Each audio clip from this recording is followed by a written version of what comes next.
It is indeed a pleasure to have this privilege to play here for you. We intend to give you a very fine program, so just settle back, relax, and enjoy the moment. I sound mad low.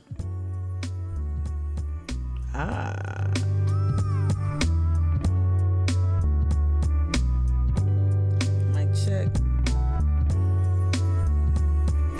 Good morning. I'm a little late. What up, D? Driving and listening. What's up, Megzy? Good morning. Good morning. What's up, Christy? This is Skosh late. Not, it's just, you know what, y'all? It's this pandemic is kind of throwing me for a loop. And yes, my TV's on. It's gonna be on. It's gonna just be on. Where's the remote? This is gonna be on. Anyway, ignore the sports behind me. What up? Hey, Miss Flores. How you doing? It's good to see you. Oh, that. My bad. Excuse me. Forgot my manners. But now, what's up? Good morning. It's the day before Christmas Eve, and the pandemic is throwing me for a loop in terms of like things. Like I already kind of. I have a little a sci-fi set of sensibilities, so I don't really believe in time in that way. Don't judge me. You know what I mean? Like I sometimes even when I create like fiction, like it's non-linear and whatnot. So I already kind of struggle with chronology in a traditional sense. This is gonna sound real crazy. Y'all saying, Mika, what are you talking about? But like the pandemic has like exacerbated that like loss of like time and like holiday and season, and then the warm weather that we had last week and that we'll have on Christmas this Saturday. It's just all kind of just playing havoc with my brain. I'm like, what day is it? It doesn't feel festive. It doesn't feel like 2021. I don't know. It just feels like a glob, and I think I'm starting to feel that. What up, Rugby? How you feeling? But anyway, I'm gonna try to lean into it a little bit. So if you saw the teaser, I did not send out a newsletter this morning. Really just didn't. Was super tired yesterday. Went to bed super early. Just really want to focus on rest in the next couple of days. And I know you all do too, right? But yeah, no newsletter yet. It will be a newsletter going out later on, recapping today, and then also shouting out the book club. Okay, the book club. I know I said I was going to send it out yesterday, and I didn't. It's just one of those things. But yeah. So anyway, so what I teased out on Twitch, at least, if you got the alerts, if you still get the alerts, maybe in your email inbox, or whatever on Twitter, if you follow me on Twitter, Eartha Kitt appreciation live stream. This will be that. We will dismount with that. What up, Denise? Good to see you. We will dismount with Eartha Kitt. The only reason why, like last year I started it. So last year on Instagram, and I could let me open it up, and then I'll switch the camera up real quick. But real quick. Last year I started like, I wanted to lift up something blickety black for the holidays. And so I was like, what's blacker? There's a few black things on Christmas. Hold up. What's up? It's an odd time for you too, Christy. I see you in the chat. Yeah. And I just yesterday I went out to get gas, and the gas station was just overrun with like, I went to Costco, so y'all already know what that looked like. Costco, West Ashley, to get gas. It was like, I'm like, everybody out here shopping. So I went to CVS, tried to go in CVS, no parking. I'm like, I'm just gonna go home and just order DoorDash because I don't want to be out. But anyway, last year, and I'll be more. I'll look in. Hey, Kelly Ray. I'll look more in the chat today. But yeah, last year, because we're gonna do news first. We're gonna do a news roundup, national, local. Major news hit with Biden and all that. But yeah, last year I wanted to just like talk about just talk about Christmas from a black perspective, and just kind of do that and just post what I wanted. And so let me see. Oh, it wasn't a reel, Mika. It was a video.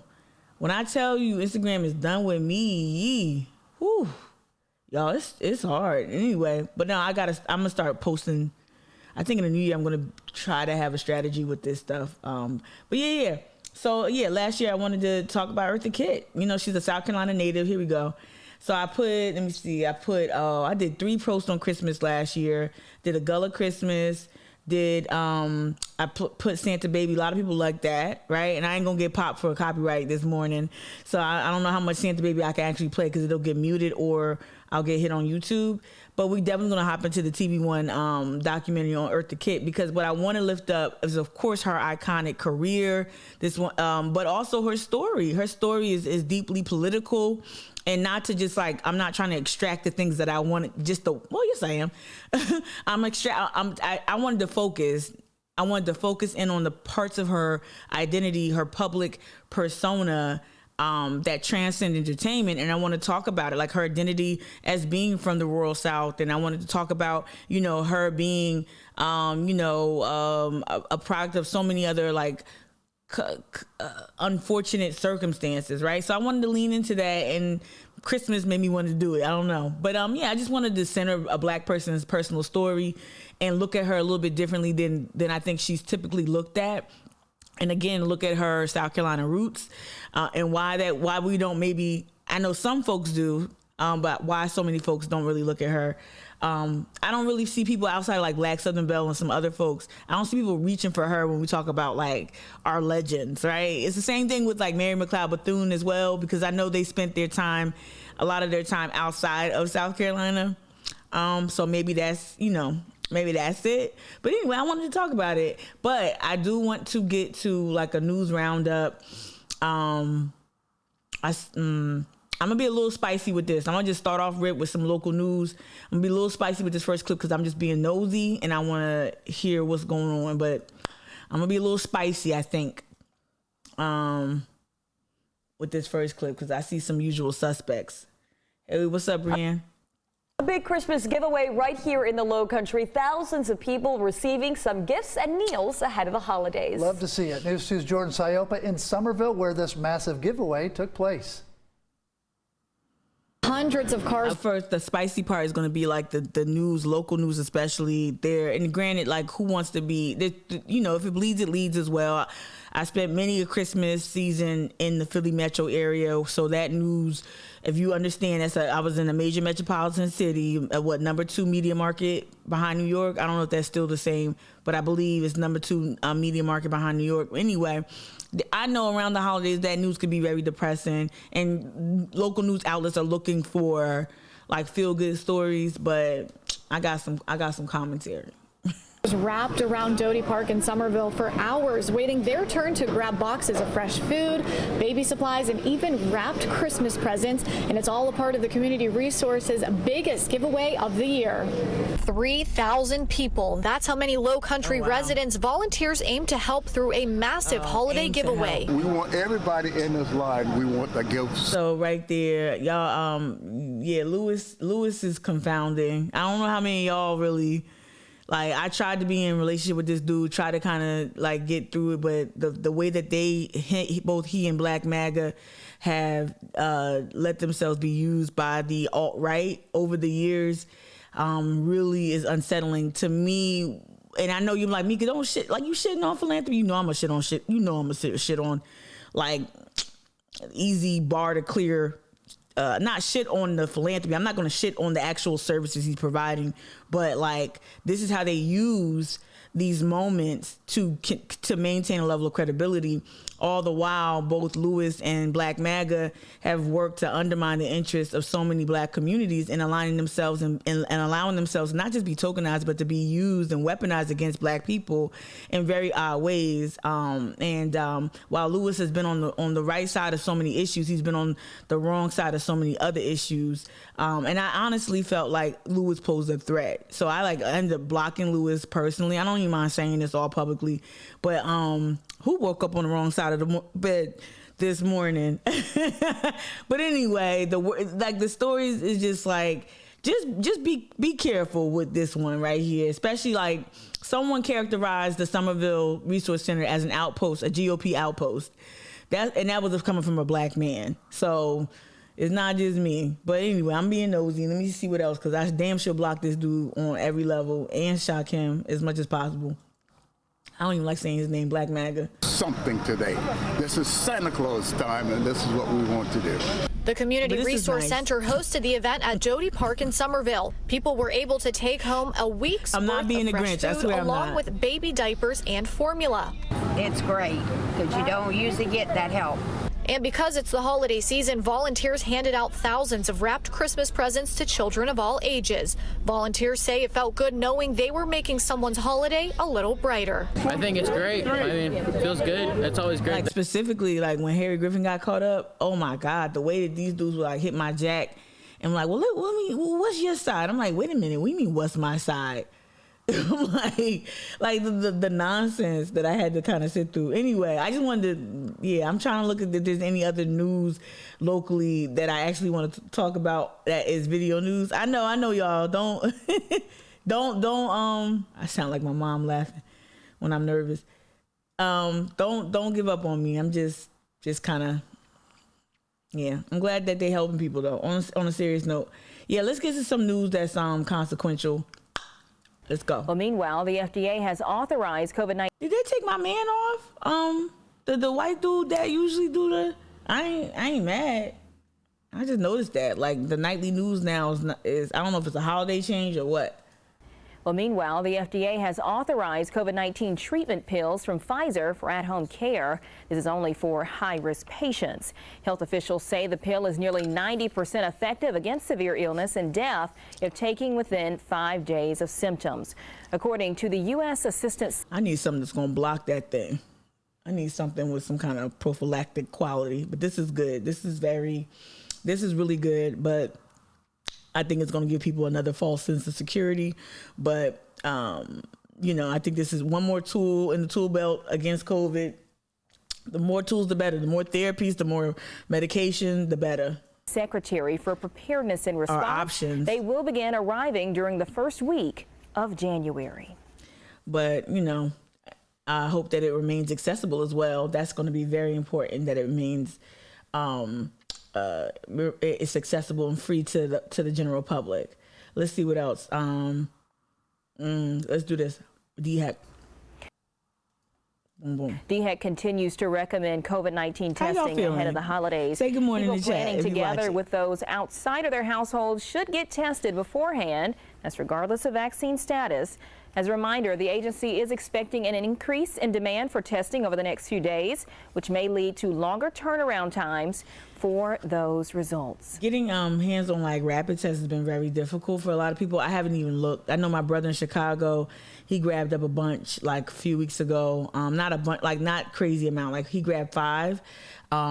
His wife is an educator. His children are school age and they go to school in person, and he works on a college campus. So they need it for various reasons in the house, even though their employers also provide testing, but the rapid tests have been critical for a lot of people. I hope that remains. I hope that actually improves, that people can get more, get their hands on more tests for sure. What's this?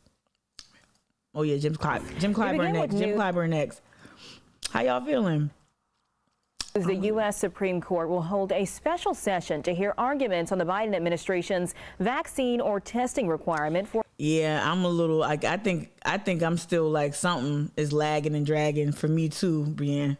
For employers with more than 100 workers, and a separate vaccine requirement for healthcare workers. Well, South Carolina's Attorney General Alan Wilson, along with 23 other state attorneys general, filed a lawsuit against the requirements. The Supreme Court says they will hear oral arguments on the matter on Friday, January 7th. The court was. We did talk about that a little bit yesterday, Kelly Ray. I did flash the DHEC stats. We covered that a little bit yesterday in terms of availability, especially when more statements were made after city council. So when Mayor Tecklenburg went over and invited professionals, the medical professionals, to give an Omicron update, we did talk. Well, I guess I talked about that during the city council live stream. But thank you for reiterating that. DHEC is still a good source, and there's 3 locations for sure. Thank you, Kelly Ray. Good morning, Joni. Originally to return to hear cases on January 10th. Well, the AG tweeted a reaction to the Supreme Court's hearing the case, saying, quote, "The court's expedience shows how important the issue is to the public, and we are confident it will uphold the rule of law." Yeah. This comes as health officials warn of COVID cases rising across the country. Oh, they cut her off across the country. I didn't cut her off. They cut it off. Okay. So we will also do, we're going to do that. We're going to get to Clyburn because he had a little breakthrough. 6th District Congressman Jim Clyburn tweeted tonight he has tested positive with a breakthrough case of the virus, but is asymptomatic, urging Americans to get vaccinated as he has. Clyburn says he tested negative before his visit last Friday with President Biden to South Carolina State University. He says a test on Sunday ahead of his granddaughter's wedding was inconclusive, so he took another one on Monday, which came back positive. He has since been in quarantine. Oh, wow. That sucks. 6th District Congressman Jim Clyburn. Yeah, that sucks. But glad that he's asymptomatic, but it's crazy. That's a Columbia focus, but the district lines there. I wanted to do, look, this is going to sound out of pocket. Yesterday I wanted to do this and I forgot. But because a Dawn Staley appreciation post is coming. Now, again, I lived in Philly for 10 years, so Dawn is from North Philly, a huge legend out there, Temple, whatever, all of that, right? But I don't think, I just love singing the praises because they did something really phenomenal a couple days ago. So I'm going to play the clip right now anyway, even though it's late. I looked on. Oh, hopefully they play some clips. Social media before the game, and one of the fans wrote, "Tonight, this is going to be a gym, an experience that you've never heard before in a gym," and there was no lie told. Well, folks, we were treated to an instant classic Tuesday night as the #1 ranked Gamecocks secured their largest comeback victory in program history by defeating Stanford 65-61. Carolina outscored to I love her too. 37-19 in the second half. And I love her team. Overcoming an 18-point deficit. 18 points, y'all. Boston had 18 points, and in her return to the lineup, Destiny Henderson wheeled and dealed her way to 17 points, 7 dimes, and 7 steals. It shows a lot about our team. It shows how much depth we have from the starting 5 to the people that's on the bench that come in and make a spark and make a difference. It's hard to compete with us because we're going to come out and we're going to compete every single chance that we get. All 4 quarters, we're not going to quit. I just feel with every big win that we have, it in a state, y'all, in a state that really like lifts up a Dabo and all these other, like, you know, head ball coach, you know, all the notables that you can recollect or, you know, you can think of right now that are leading these major men's programs. What Dawn is doing and what she's continued to do at USC has been phenomenal, and I don't think that I have to compare her to a Dabo. I don't think I have to draw those comparisons. I don't have to compare this woman to Dabo for so many reasons.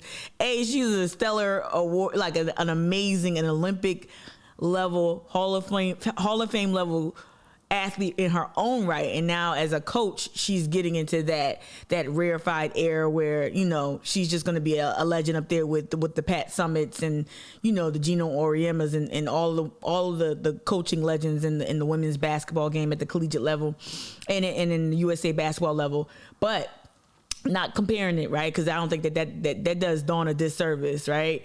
But I'd like to see her get the same type of acknowledgement and the same kind of. We know there's already differences there. It's women's basketball, which a lot of people don't like that product. I love that product. I watch women's collegiate basketball more than I would watch professional. Admittedly, it's just, to me, I just love that product a little bit better. But one is not better than the other. I just enjoy the collegiate level. But I like to see her get the same shine. We've seen the pay getting up there. The pay got to a respectable level. But we need to see. I want to see her embraced. You know, since sports is so king down here, collegiate sports is everything down here in the absence of a number of professional teams. I love her though. Good morning, Joy. Deals some confidence in our team. So I mean, we're in a good place where we're not full of ourselves. We're just trying to work and win each game. The Gamecocks have now defeated 5 AP top 10 teams this season, and they will enter SEC play with an unscathed 12-0 record. The first SEC matchup is on the road on December 30th against Mizzou. Reporting inside of Colonial Life Arena, Chandler Mack. News so 19, yeah, WLPS. if y'all don't know, like they lost to Stanford, you know, in the championship, you know, a while ago. So that was a big game, number 1, number 2.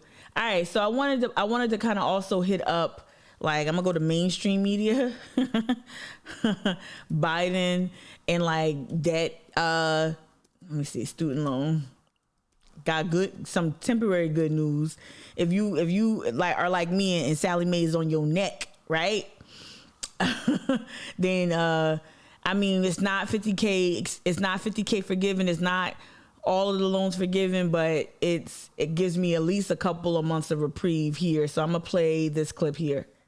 And we have breaking news from the White House. The president has just announced he's extending the pause on federal student loan repayments.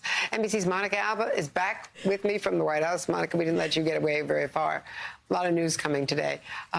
Talk to me about the student loans and just extending this. It was supposed to expire January 31st. This is a really significant development, Andrea. When the president first came into office, he directed the payments be put on pause through August. Then later in the summer, they determined they were going to extend that again as Delta was surging to the end of January, as you point out. And now the president is saying an additional 90 days will go into effect for this pause. So this punts it all the way to May 1st, and 2022. I'm playing this as a segue. I'm gonna be a little self-indulgent because this will be an Eartha Kitt appreciation live stream. I promise you. But and I'm, you know, we're gonna get to it. That's as much festive I can give it to you. But it's gonna be fun. It's gonna be fun. It's gonna be fun.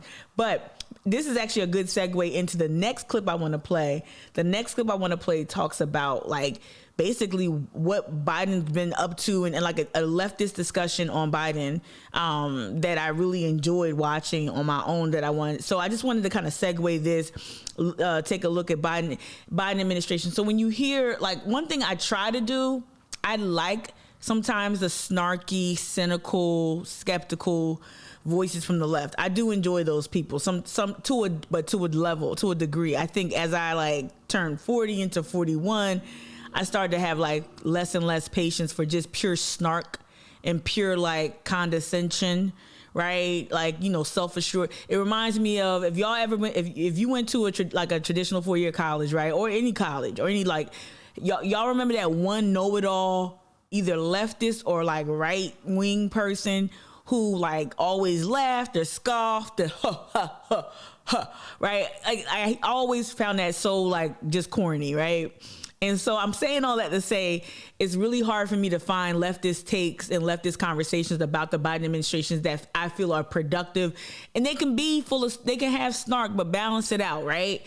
And have these like, so I think I found the right blend for me that I want to segue into, because I think it's very important to view what Biden has been doing from the left. And there are certain voices, of course, celebrity voices that take up a lot of space, but they're also, and we'll get to some of those notable faces and whatnot. But also, I just think that the left, there are people on the left that really have mastered, just giving us really like meaty, hearty takes. So I just said all that to tell you that like we're gonna listen to this mainstream clip about Biden extending the student loan repayment situation. And then we'll segue into a more leftist conversation about Biden and what's been going on and the L's, like the countless L's this dude took. Countless L's. In the last fucking 3 months alone, it's been like loser city. It's crazy.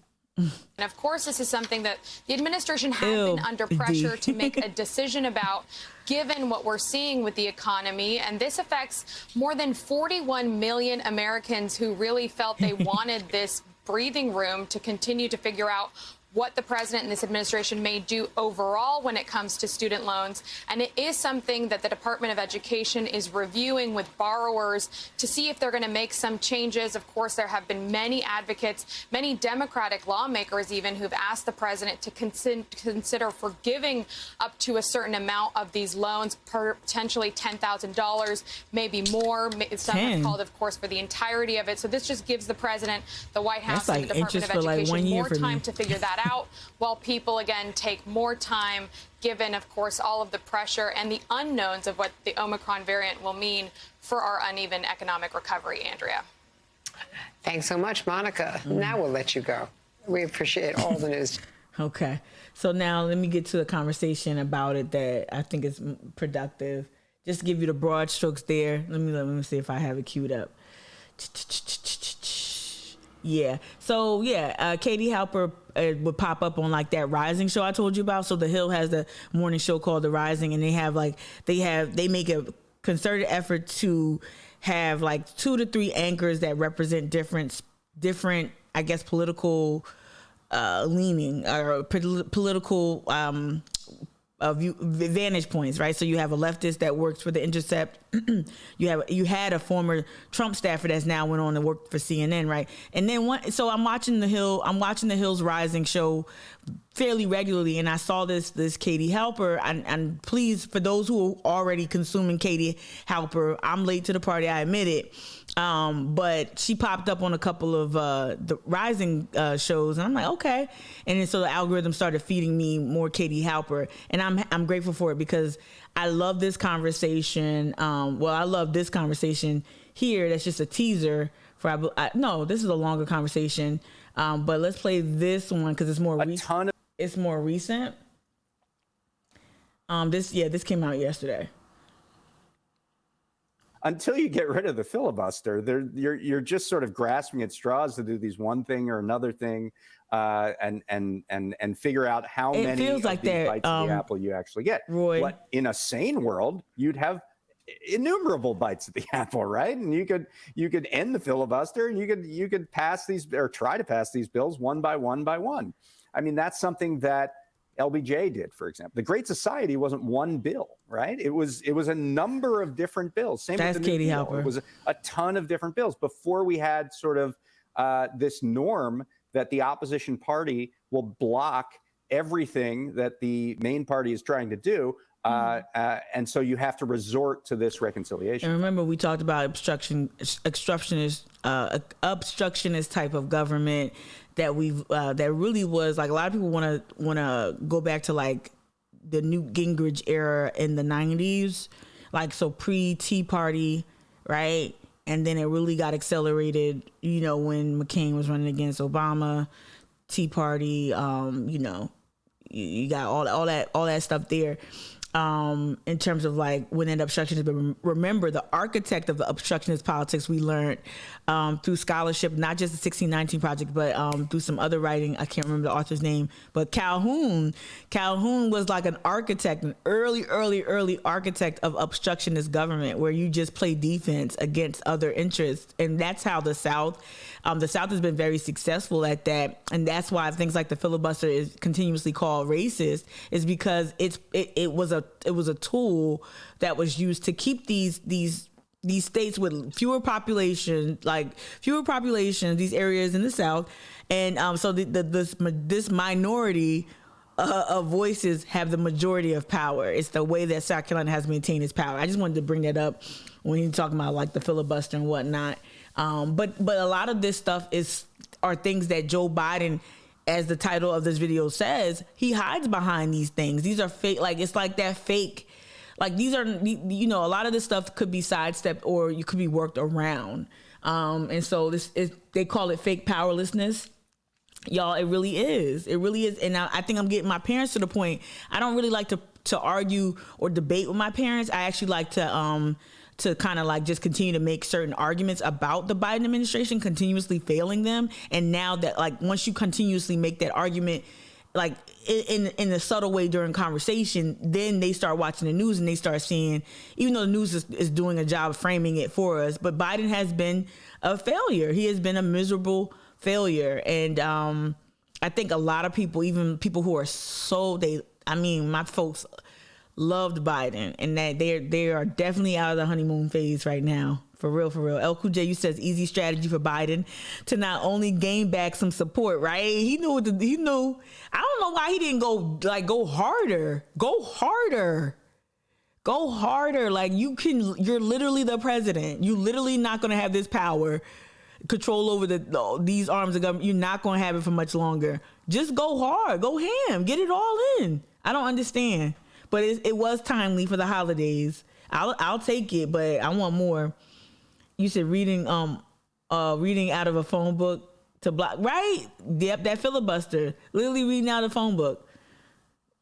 Yeah. And where are we on that filibuster? What's the latest? Nowhere. They're not going to do it. I mean, Sinema said with respect to the voting rights piece that she's not inclined to do a carve out for voting rights. So if you're not going to do that, you're not going to do the rest. Now, the hilarious thing is that what did we just see pass that Joe Biden signed just in the past few days? It was an increase in the debt limit. Now, how did they get an increase in the debt limit without changing the 60-vote threshold?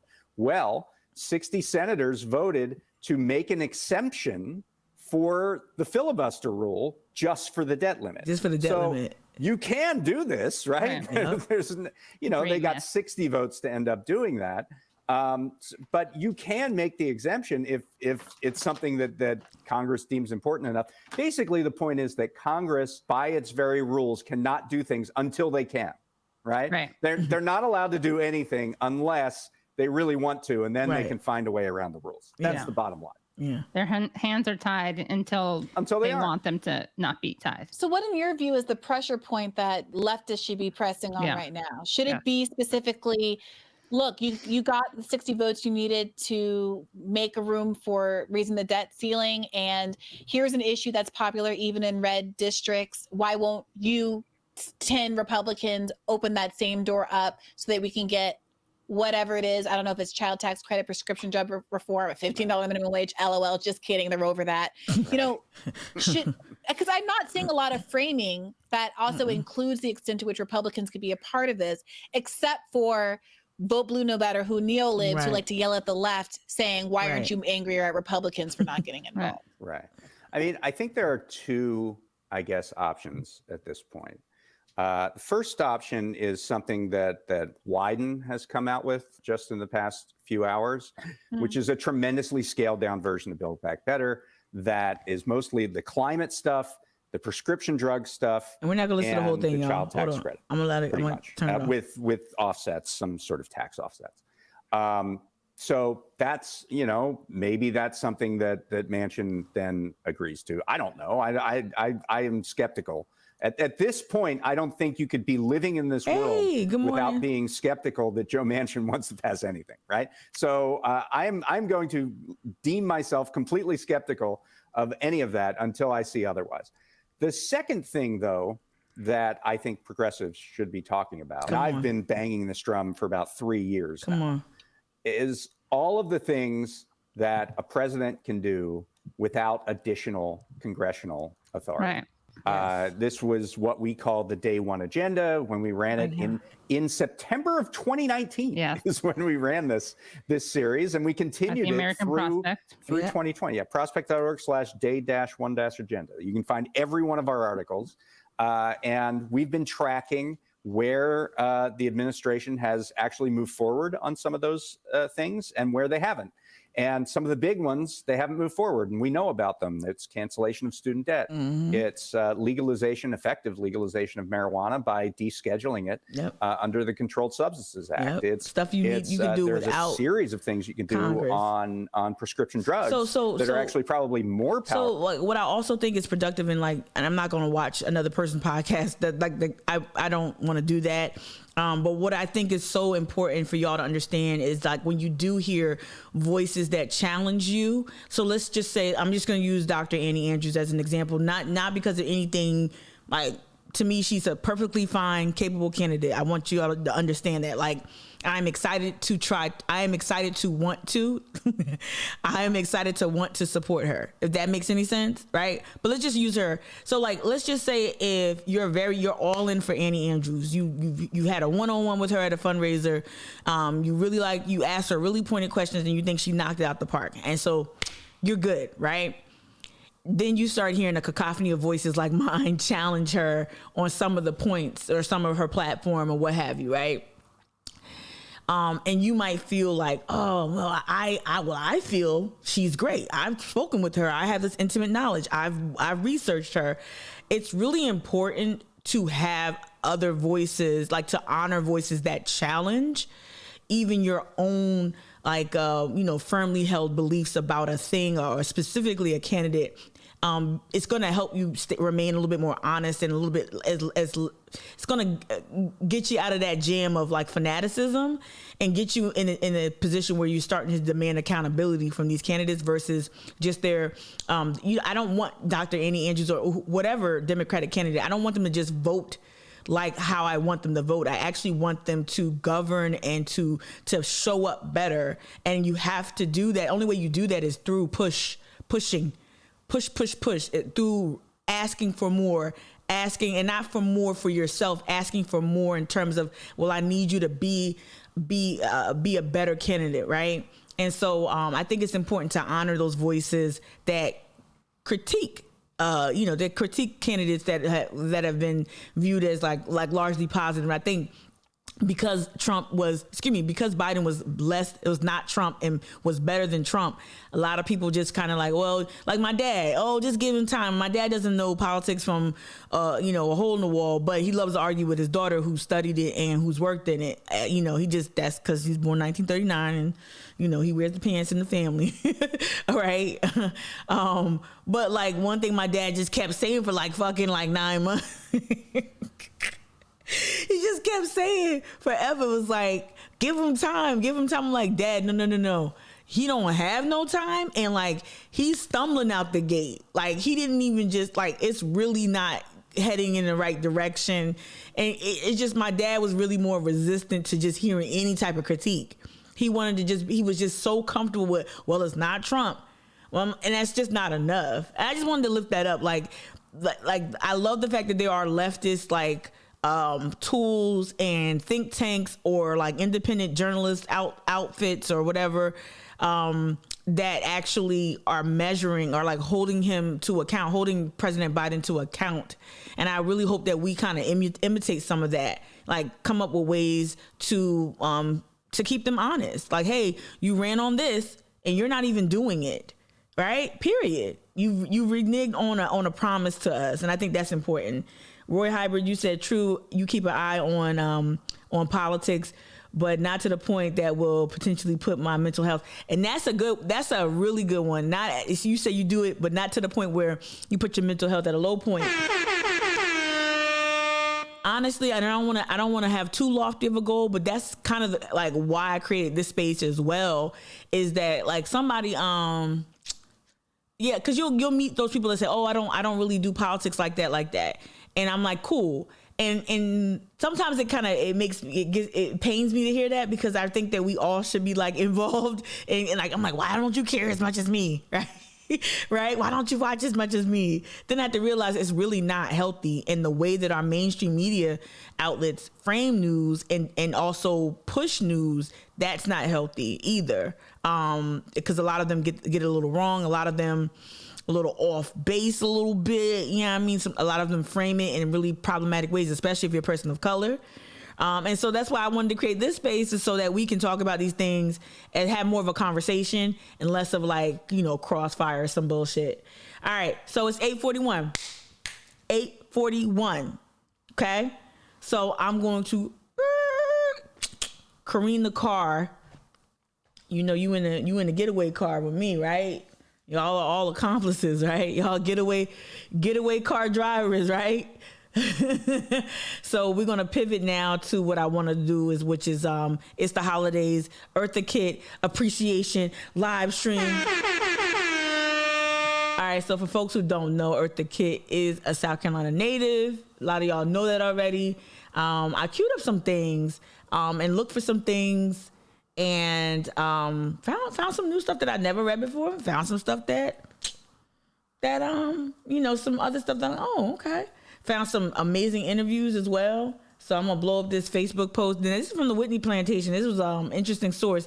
Y'all know Whitney Plantation is one of the few plantations in the South that actually centers the Black experience and do so in quite an amazing way. I don't know why they chose to pay tribute to Eartha Kitt, but they did, and I'm gonna read it. And maybe I read the first paragraph, which is pretty much all the stuff that we know to be true. We already know about Eartha Kitt. But it was just interesting. Like, okay, Whitney Plantation, you did a tribute post to Eartha Kitt. Cool.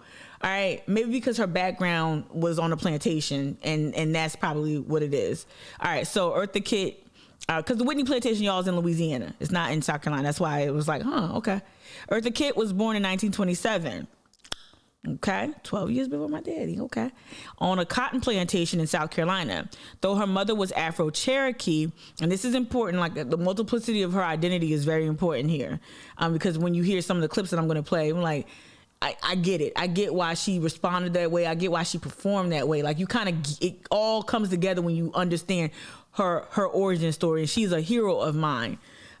She's someone I really look up to, and she's very largely inspirational to me, seriously, because I feel like Eartha Kitt, I know I'm interrupting her bio, I feel like Eartha Kitt embodies so much of the Black woman's experience in this country, and she was able to transcend a lot, but she was also still held to these impossibly shitty ass, she was bound by, hey, what's up, Brandon, you back? Here for the ride, cool. She was kind of like bound. She was still bound by, Jim Crow and the conundrum that is race in America, right? So a lot of what she went through is universal, or felt universally, especially within women of color, but specifically from Black women with Southern roots. Okay, so let me get back to her bio. All right, Eartha Kitt, born 1927, cotton plantation in North South Carolina, the town of North South Carolina. Though her mother was Afro-Cherokee, her father was reported to be the white son of the plantation owner. When her mother remarried, her stepfather considered Eartha too light-skinned. This is crazy, because I know, if you Black, you know all the terms and some of y'all who ain't Black know some of the terms, like yellow, high yellow, red bone, red, these are all terms that I heard a lot in the South growing up. And my mom and my dad said these terms a lot too, being of the South. So her stepfather deemed her too light-skinned to be accepted into his household, right? And she was sent to live with abusive relatives. Finally, her aunt took her to live in Harlem, where she was able to find outlets for her many talents. Y'all picking up on this? All right. She attended performing arts high school. Performing arts high school, and when she graduated, she became. Let me read it from here.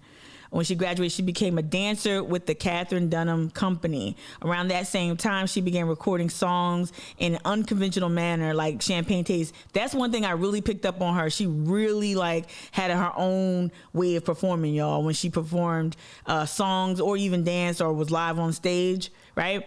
All right. I'd rather be burnt as a witch. I guess that's a song. I'd rather be burnt as a witch and C'est Bon.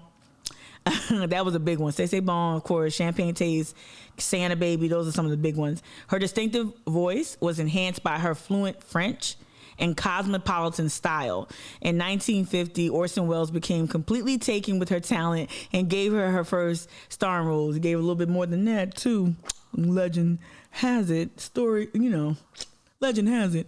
All right. So this is the part we're going to jump right into right here. This part, I'm out.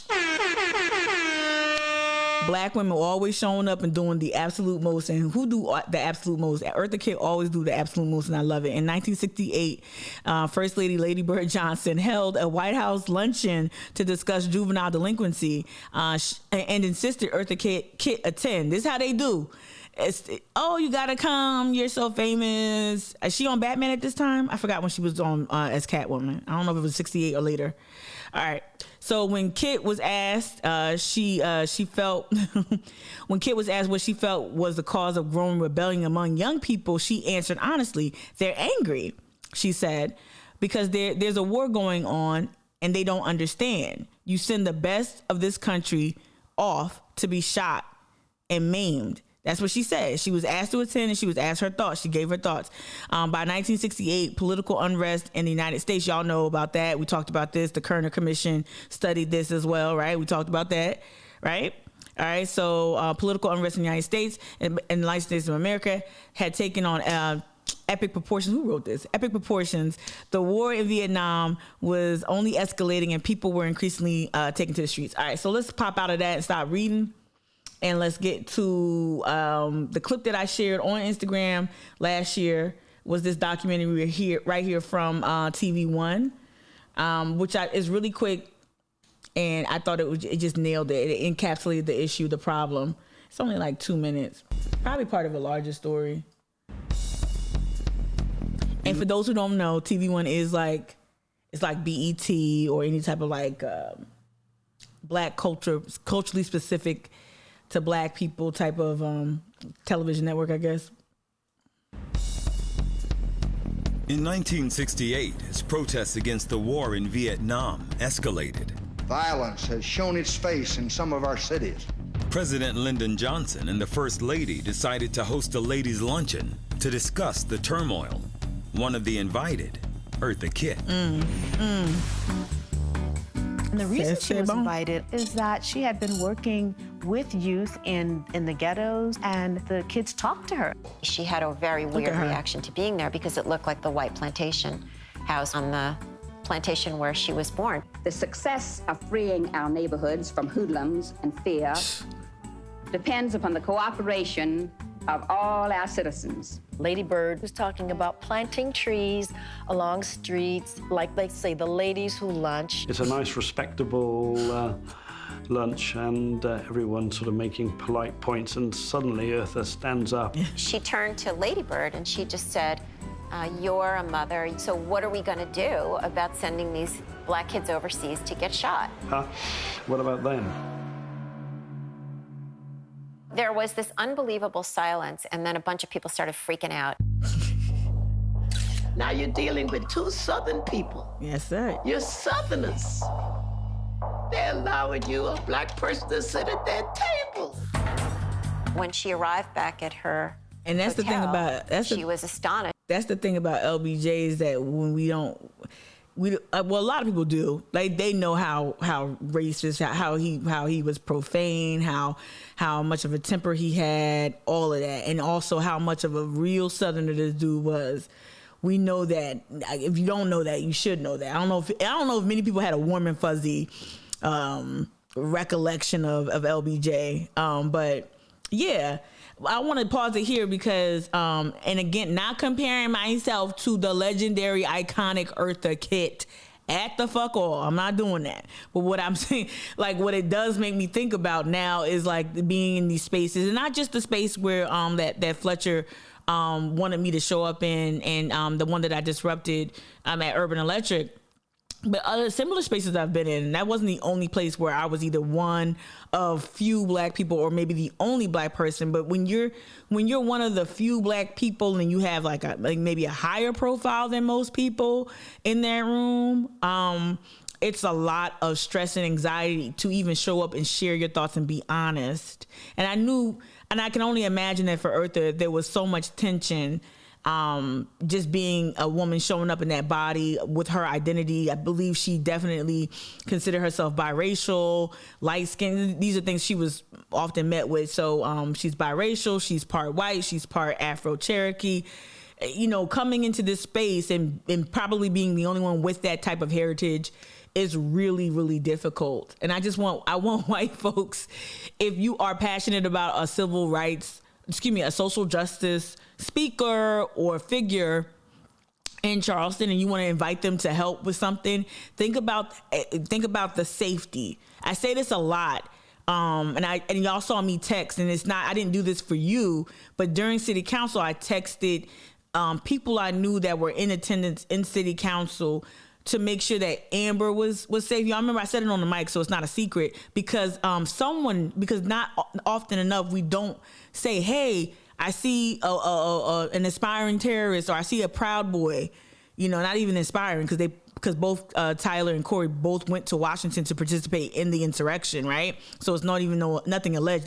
They filmed and photographed themselves there. So like the fact that those two men were in the city council chambers and that they have targeted in the past via video, targeted Amber, it's important to make sure that someone, even if it's a non-threat, just provide some sort of safety and awareness for that person.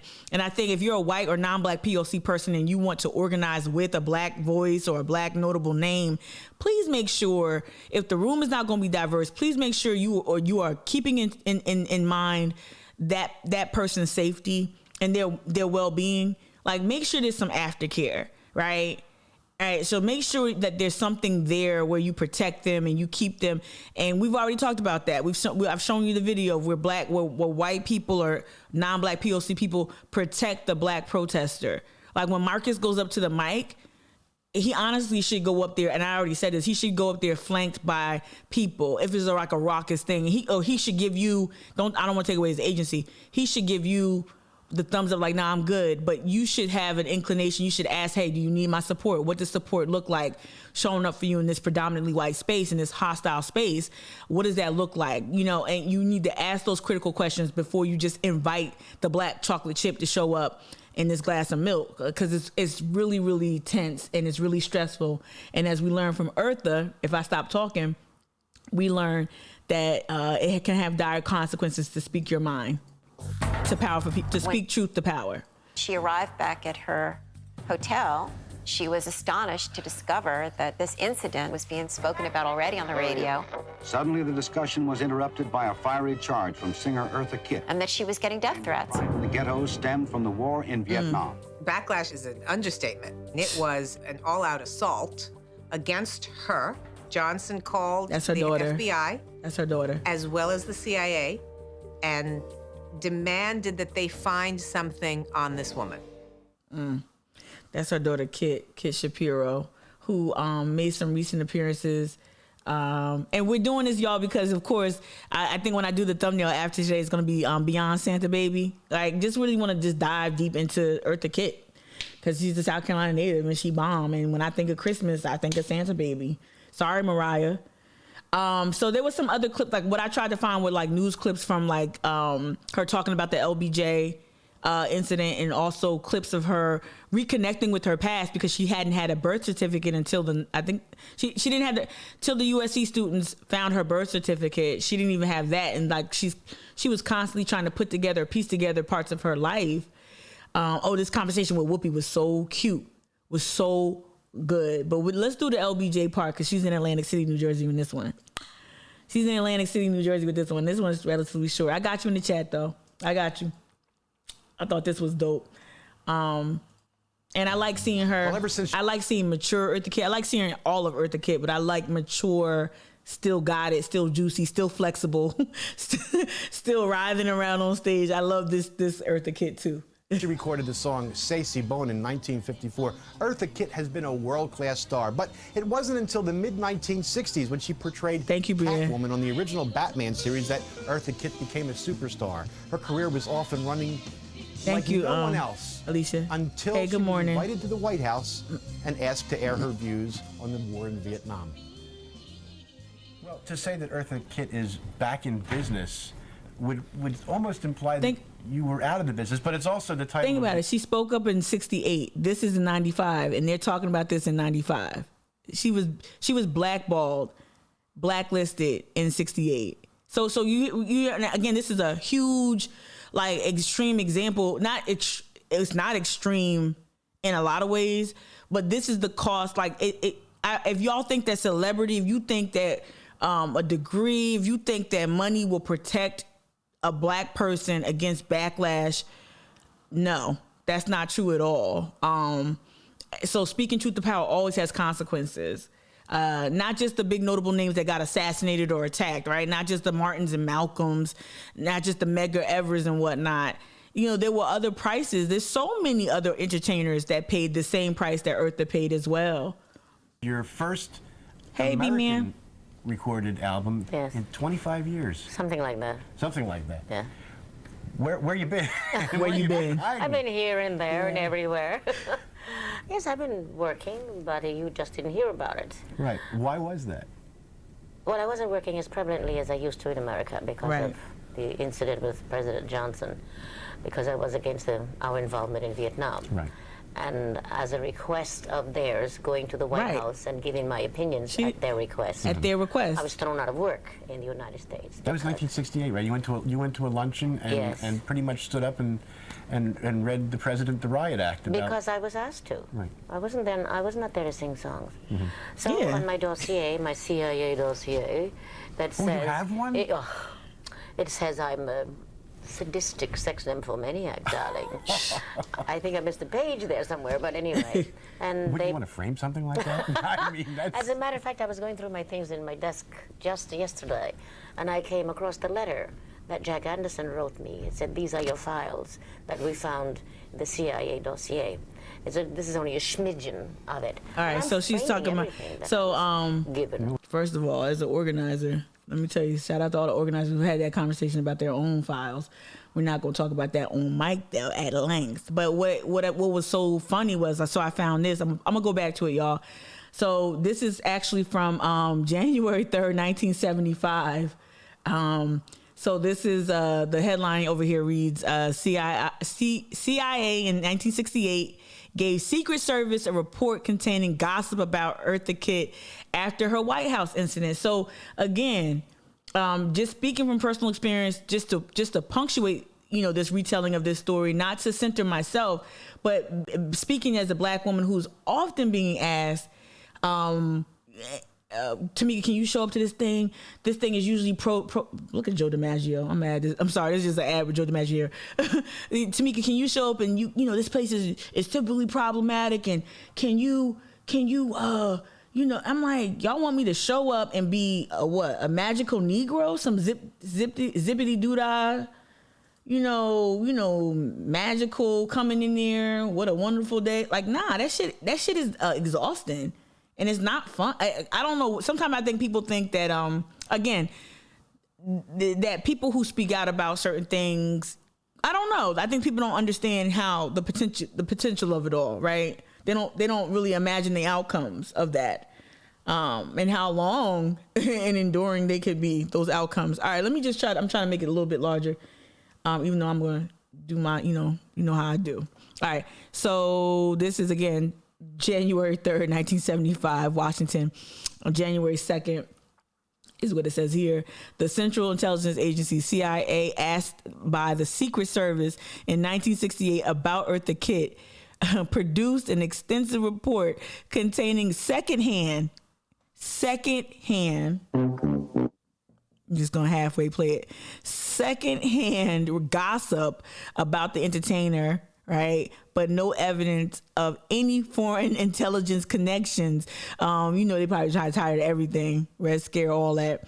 A copy of the report showed today. So they had a copy back in the 70s that she just referenced. The report supplied a week after Ms. Kitt criticized the Vietnam War at a White House luncheon during the Johnson administration, shows that the CIA had been collecting raw and unevaluated data on her at least since 1956, 8 years after, since 1956, 8 years after, it says 50, right? Yeah.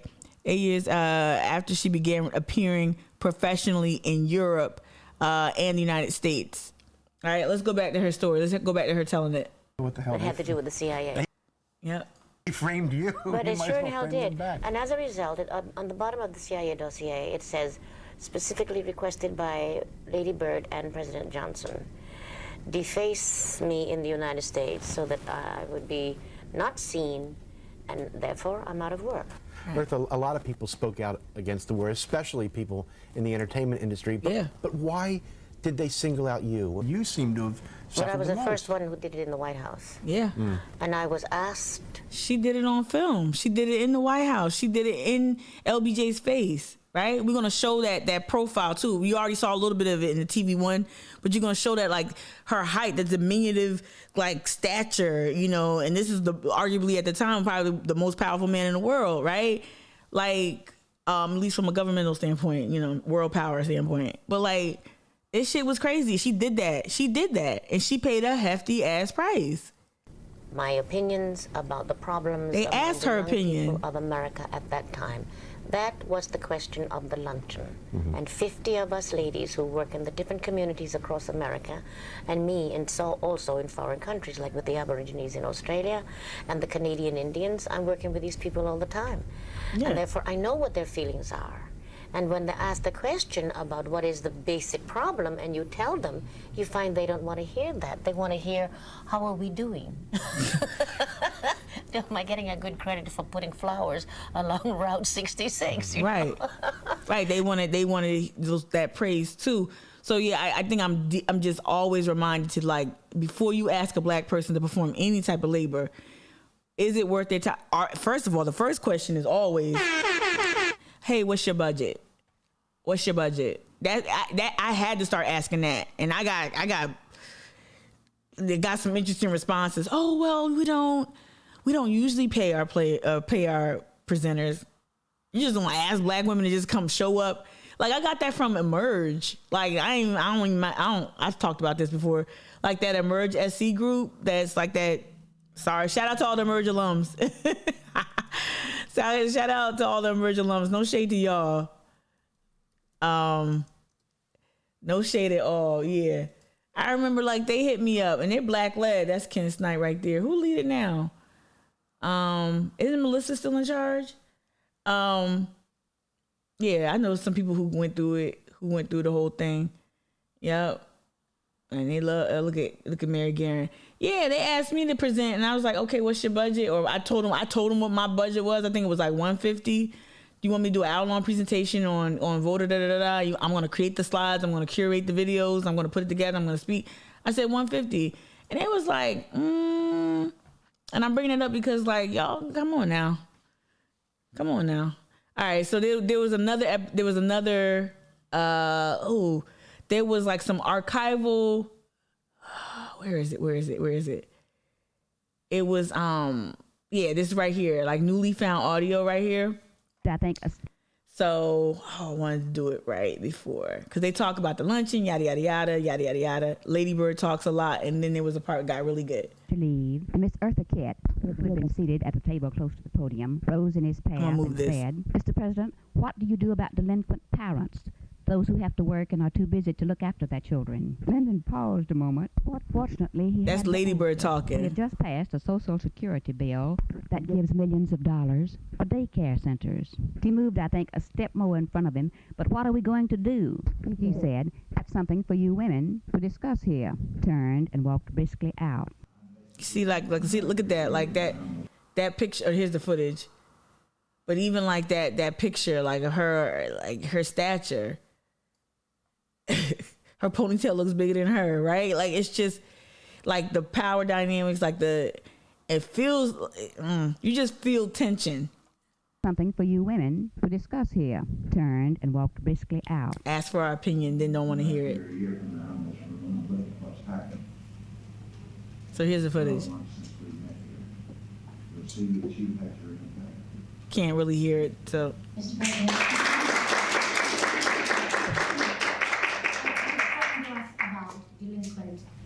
Delinquency across the United States, which we're all interested in, and actually that's why we're here today. Right, What do you do about delinquent parents? The parents who have to go to work, for instance, who can't spend the time with their children. And let me tell you something, for all the people, all the women watching, I'm gonna speak to like non-men, right now, right?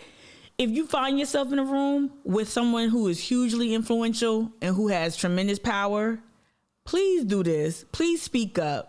Right? Don't let that always fall on a black person. And if a black person speaks up, make sure you stand up and you support them in some way, shape, or form, either physically or verbally. Right? But please say something. If you have the captive attention of a policymaker or a leader, please make sure you use that time and don't just be happy to be in the room. Say something. Sure. Even if it's uncomfortable. This is, I think, the main problem. What do we do with the children then when the parents are off working? Well, the Social Security bill that we just passed this year sets up millions and millions of dollars for daycare. Oh, you know he was fuming on the inside. He was fuming on the inside. That comes from... Look at her eyes. Her eyes never leave his, but he doesn't give her eye contact. That's a bad woman right there. Her eyes never left him. I think that'd be a very good question for you to ask yourself and other women here in your television. He was pissed off. Look at that.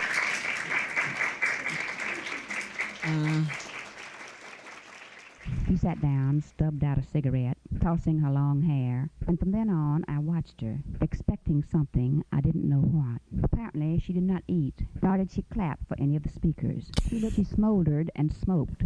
The last speaker was Catherine Peden, one of the 11 members on the Advisory Commission on Civil Disorders. When she finished, I asked the guests for their observations and discussions. I noticed Miss Kitt's hand going up, and I knew that I must in turn get to her. I did not know what to expect, only that it would not be good. When some speaker finished, I nodded to her. She rose and began to talk swiftly, passionately, beginning with anger that the fact of welfare checks was so small, just $4.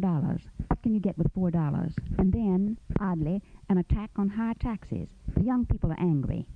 Their parents are angry because they are being so highly taxed. And then, mounting to a crescendo, she came to her real destination, to denounce the war in Vietnam. Boys I knew across... Right. So not only that, so you're hearing Lady Bird demean her and mischaracterize, not mischaracterize, but you're hearing her downplay the importance of the things that she lifted up and view it only as oppositional, right? And a lot of these things that we're invited to are celebratory, are ceremonial, right? And so a lot of people don't prepare for smolder. You saw that, y'all? El Kuj, you saw that smoldered?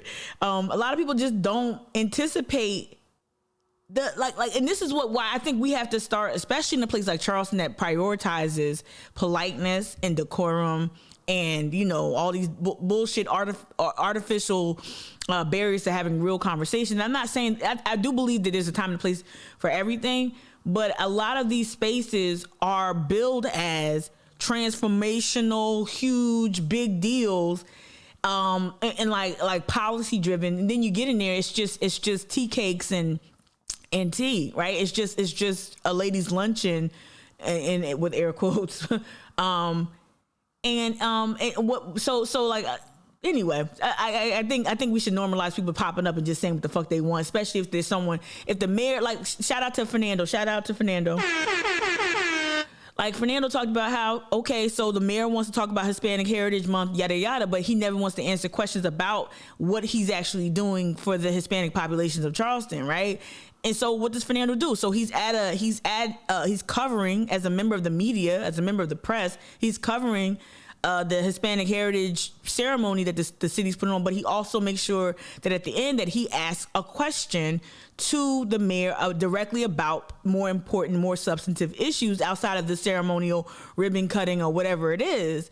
And I think that's something in Charleston that is really seen as unwanted. Like I've seen the hostile, like Fernando is not treated like, a Carolyn Murray or like just name another member of the media.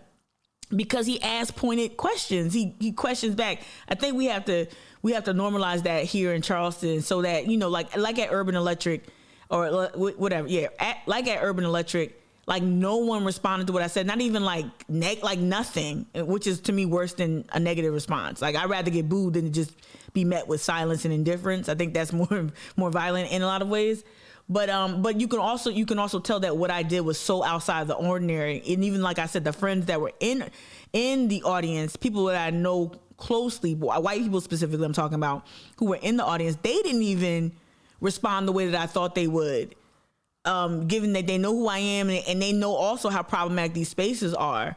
But that also goes to show you that when white people build out the room, like when white power interests builds out room, they don't plan for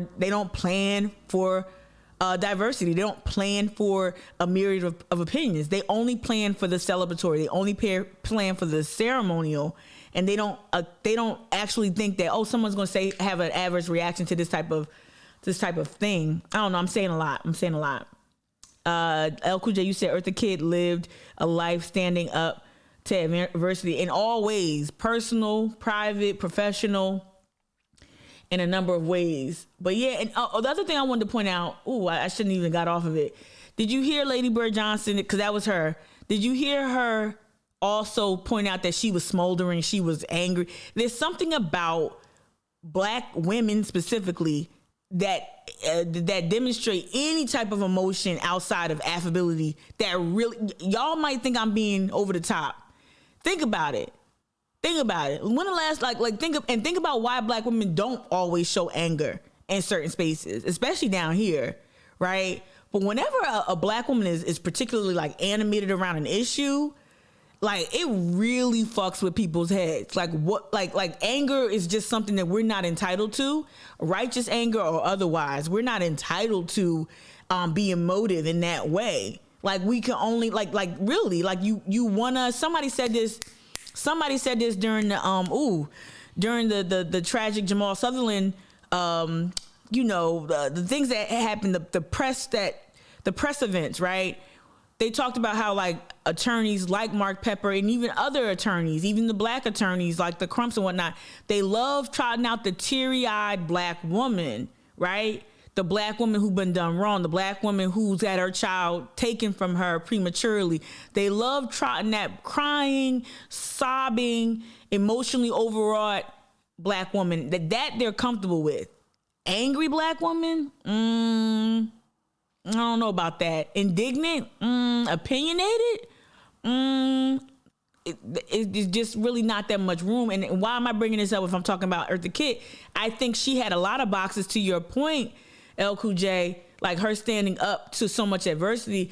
A lot of her life was breaking out the box of race, breaking out the box of being somewhat orphaned from the rural South, breaking out the box of poverty, breaking out the box of being a single, juicy, sexy woman, right? Like that was Black. Yeah. A lot of that and that's why I think she's so powerful. And her staring at Lyndon Johnson and not one neck movement. No, I'm gonna train my eyes on you while you feed me some bullshit. That shit is powerful. It's powerful to see that. It's very powerful. I wanted to get to, this gonna make me not cry, but there's two. So what other thing was important too, of course, is Christmas. I want you to hear from I want to go from Santa Baby to beyond that with Eartha Kitt, right? That's why we're queuing it up, because it's Christmas, is timely. But I also just want to see you.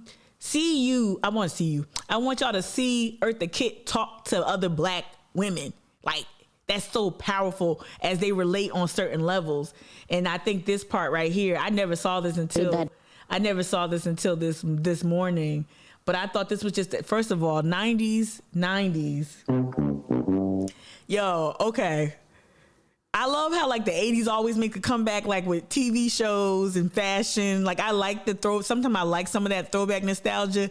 The 90s though, that shit was horrible.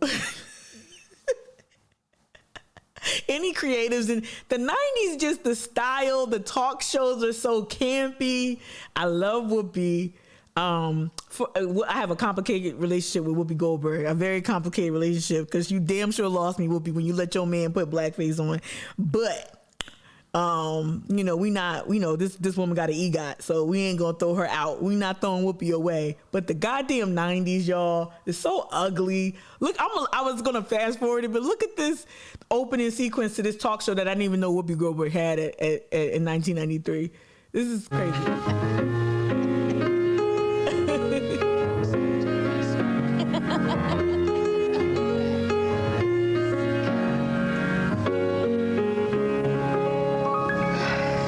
Good evening, Miss Kitt. Hello. Hey, thank you for coming back. Thank you for coming back. When you come back from this commercial break, we're going to talk some more with the fabulous Eartha Kitt. You're very lucky, honey. Watch this. Go ahead, Jerry. Go ahead and play, baby.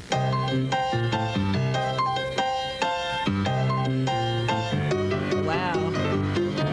Look at this 90s. Joni. Look at this. First of all, Whoopi, wait a minute. Whoopi got on heels? Wait a minute. What did they do to put her in stilettos with leggings and a oversized blazer with shorts? The 90s was hell. This is why I dressed like a boy. Oh my God. This is why I stayed in jeans and like starter jackets. What the? Whoopi.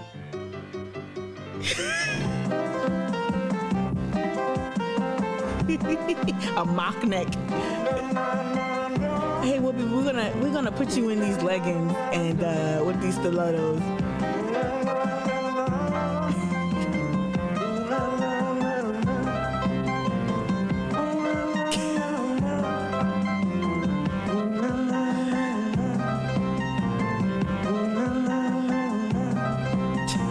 The shrugs.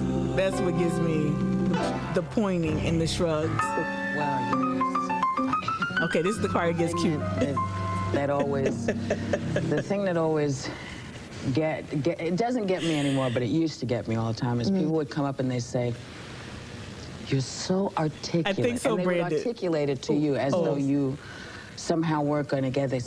I talked over that part, which is important. It doesn't get me anymore, but it used to get me all the time, is people would come up and they say, "You're so articulate." And they would articulate it to you as though you somehow work on it together. They say, "You're so articulate." So articulate. Why? And I would say, well, why wouldn't I be? I mean, I went to school. I have a learning experience. Yes. I mean, but I can't imagine. Look at this set, not being able to try to make my way here.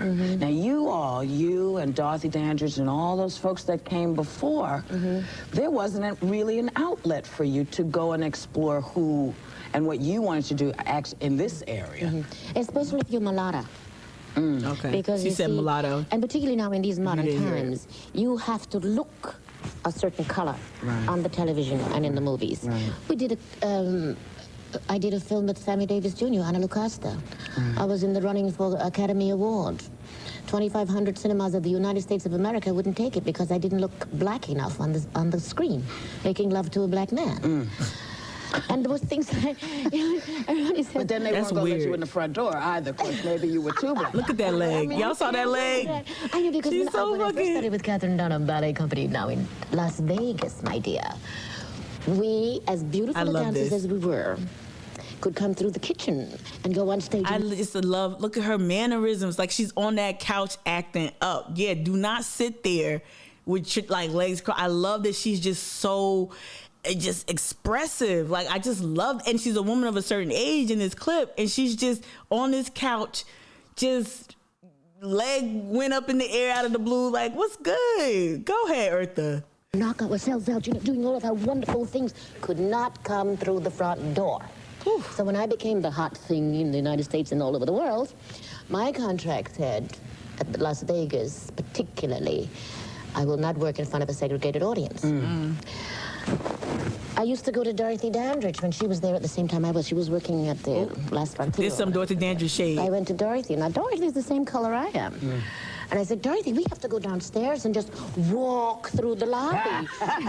She said, no, I can't do that. I don't want to be embarrassed. I said, if you're not going to take the chance of being embarrassed, we'll never be able to get us to be walking through the front door. Now, I had a special... I love some diva on diva violence. I love some... That was some shade there. May she rest in peace, baby. May they both rest in peace.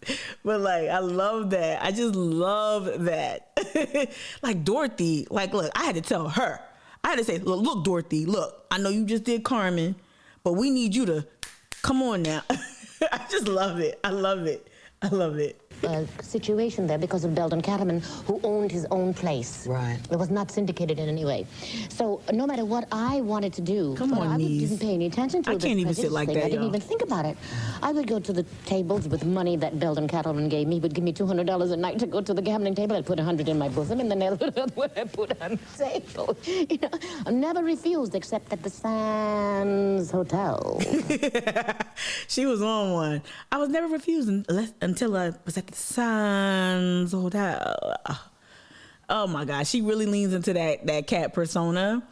And I just thought that was really, really cute right there. And then there were like there's moments, of course, with her being vulnerable that we're going to get to. There was a clip that went viral a couple years ago of her being very candid about her dating life. And then she talks about her identity. But I wanted to show this too. This is like a montage of like Catwoman clips, or like it's a scene. It's a funny scene where she do the white women. Hold up real quick. I don't know if they, well, it's a black woman playing it's a black woman playing a supervillain, but I don't know like how much of the racial part. Say everything is I don't know how much. It was just funny to me how she's Catwoman. She's fierce as hell. This might get edited out when I put it on YouTube, but we'll see. She's Catwoman and she's talking to these women and like she fucks up their hair. It's just hilarious to me. The optics of a black woman kind of giving those white women like bad hair days or whatever. It's just weird to me, especially with the Lady Bird Johnson memory now in my head. This shit is funny. It's Catwoman. I said ridiculous, nonsense, foolish prattle. How can Batgirl be the best anything when Catwoman is around? No best dressed list is complete without the addition of the Queen of Criminals, the Princess of Plunder, yours untruly. Right, Manx and Angora? Right. In any comparison between Batgirl and myself, she runs a poor third. But I can, gentlemen, and I have. You ladies with your fancy hairdos, what do you know about beauty? After you suffer the effects of my hair-raising balm, you will never be able to raise your heads in public again. I want to do this. Then we'll see who's the fairest of at them a all. King Street brunch. No, not our hair. Anything but that.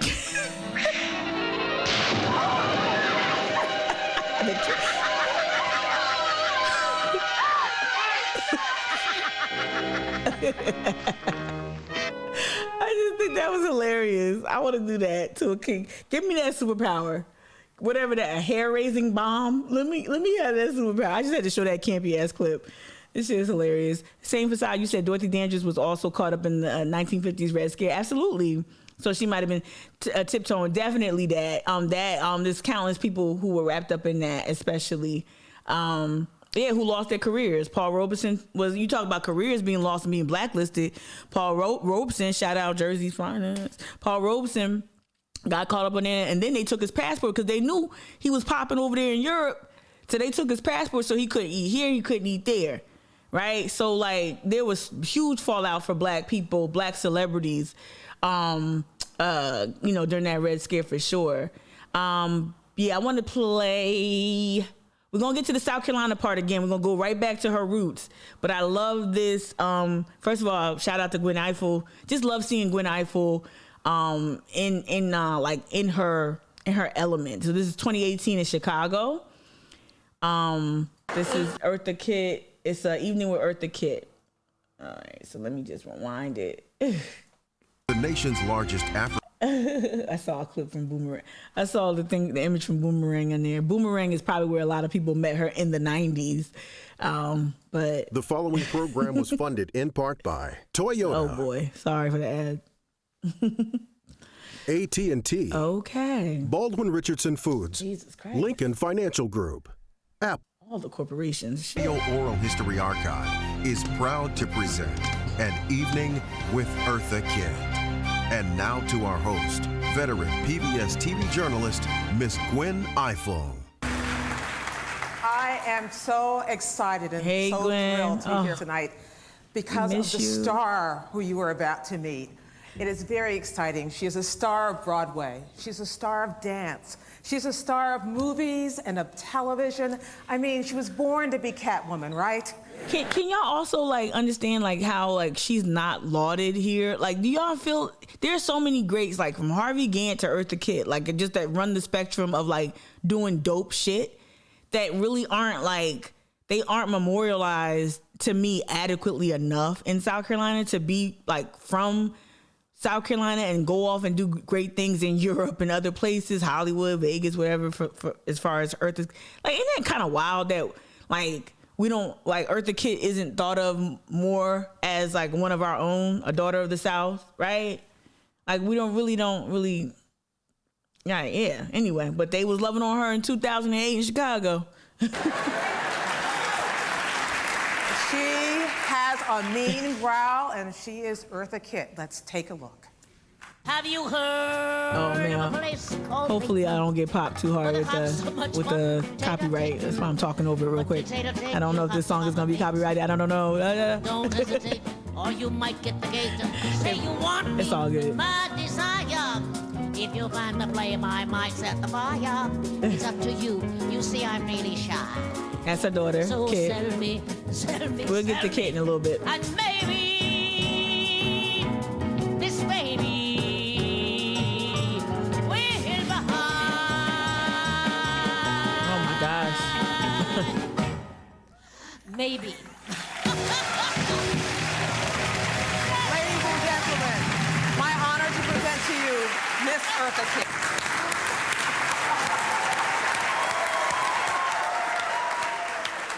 Look at all those beautiful black people. Thank you. All right now. Come on, Lay. Come on, muscle memory. I only hope. All right, everybody, settle down. Especially you, Missy.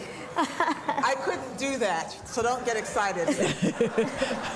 Thank you. But I have to tell you, after watching what you just pulled walking out here, how do you do this? Well, I think it's because I want to. Come on. How do you do this? Because I want to. There are a lot of things I want to do. And I can't quite do it the way you can. Well, you have to prepare yourself to do the things that you really want to do, as you know. Come on. And if you want to do that kind of thing, such as keeping yourself in shape, you know. No. I'm wiggling. I'm good. Even though I want to tell you all that I'm 81 years old. Come on. Thank you. I only hope my joints don't fucking betray me. I only hope. And I'm very happy to have shared every one of those years on the path that I have been on. Okay, this is what 81 is supposed to look like, people. That's right. What keeps you going? The desire to keep going. And I think that desire gives me the strength to want to go on. And therefore, I try to keep myself as prepared as much as possible to be able to do that. I like that. By taking exercises, eating the right kind of food, and thinking the right kind of thoughts, and keeping negative people out of my life. Come on.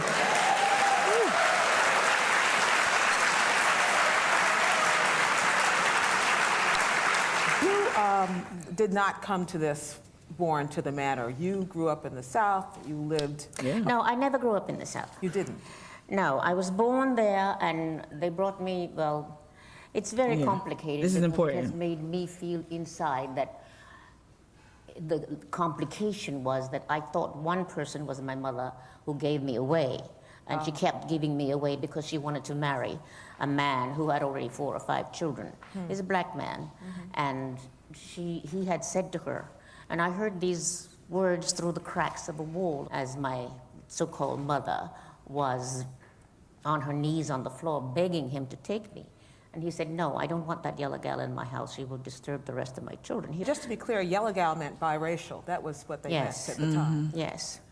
So that's when she gave me away and started giving me away. Well, she was giving me away before to anybody who would accept me. But this is the last time that she gave me away, and it was because he didn't want me. Your aunt came to your rescue in New York. Powerfully and sad. sent for you. That's the confusion. While I was living with her in New York, she eventually told me that she was my mother. And therefore, I don't know which one was which. This is Aunt Mamie. Aunt Mamie, yes. And it's not that she was mean, but she didn't know anything about taking care of children. She was stern. Yeah, but because I felt I was in her way. She was a very beautiful woman, and she was about just under 6 feet tall. And when she walked down the street, everybody turned around and looked at her. That's how gorgeous she was. So she was also a very desired woman. So I felt I was in the way. And I realized I had to get out of there somehow or the other, because I never wanted to be in anybody's way. So to get out of her way, you just got out of the house? Yes, I found work wherever I could after schools, and started to take care of myself as best I could. Was this when you first got interested in theater? And that's very funny, because I don't think I ever really got interested in theater. I was always interested in trying to communicate, to have a feeling from someone to make me feel that I was worthwhile. What I really enjoy about just letting that rock without much of my little shenanigans is like listening to her talk about her in a way that isn't strictly like her being a sexual, she's a sex symbol for sure, right? And I mean that in a very, very complimentary way. We're talking about her outside of what she has done for us on the stage, but who she really is. And it really moved me to hear her talk about herself and her upbringing and kind of correct the record a little bit about her past. And even though like the story is very difficult and sounds like it has tons of twists and turns, there's something just so profoundly Black about her origin story in terms of like, there's so much mystery wrapped up in a lot of our stories. Of course, I'm the daughter of Jim Crow refugees, so of course I could trace back, where I was born and my daddy, my granddaddy, my great granddaddy. I could do that. But in terms of like our identity, though, it is still a mystery. Like, I don't know what region of Africa, I don't know where I ultimately came from. And that is a big part of who I am that I just don't know. And I'm just speaking of it like in that one specific sense of me, but like there are so many other people, Black people, people of color, people with indigenous heritage, like she is reported of having. Like there's so many, like our story is just so all over the place and so mysterious, and it really, I think it shows up in our personalities in some points. Joni, you dropped in the chat, look deeper into that stepfather story. I know, I got you. That was cruel to him, but he also was trying to protect his children. I got you. No, yeah, colorism was a huge part. No, I caught that. I'm glad you lifted that up. That's Joni, I'm so super glad you brought it up, because at the same time it sounds cruel, but like you said, colorism was horrible, right? And like she said something about disrupting the family, right? That's what she says, right? And that's where your family's from, Joni? Yeah, dark-skinned people could not get opportunities from other Black people. Oh, definitely. Like that little, like now I don't want to simplify the Demarvisi's, what undermined the Demarvisi rebellion, but when you go to the South Carolina room in the main branch of the Charleston Public Library, you'll see tons of volumes on the spines of old books called Free Blacks of Charleston, Free Black Women of Charleston. And I remember when I first encountered that section, I was like, oh, wow, they got a whole section on Black women. And then you read more, you understand that, oh, the mulattoes here in Charleston, they enjoyed, because of their light complexion, and they're more European, characteristics, or European type of, facial features and whatnot, or phenotype, all that. They enjoyed a certain class privilege, status rather, not class, class and race related privilege. And they were the ones that undermined the Denmark VC rebellion, because they did not want to be associated with darker skinned blacks. And we saw that the Port Royal experiment. You had some of that element down there. You had this. You had that a lot, especially coming out of slavery into Reconstruction. A lot of the like mulattoes or lighter complected blacks would not want to associate, especially here in South Carolina, would not want to associate with darker skinned blacks or those who weren't like formally educated. So that's a big, I'm glad you lifted that up, because it was probably a complicated decision about not bringing her in the house. And it wasn't just, oh, I'm mean. It was some other things going on there. And also too, black people question the fidelity of lighter skinned blacks. They had to, because they would literally undercut darker skinned blacks. They would, like when Denmark VC bought his freedom, he did not go off with the mulattoes, right? He did not go live with the free blacks of Charleston on what was Wall Street behind the Gilliard. No. He stayed in community. He stayed at Mother Emanuel. He stayed as a member of that congregation. He stayed among the enslaved populations, right? Probably because he was darker skinned himself, but more so he was free. He was free. He was educated. He was a carpenter. He was an accomplished carpenter. Right? So he had a skill, he had a trade, but yet he chose to stay in community with the blacks that weren't yet freed.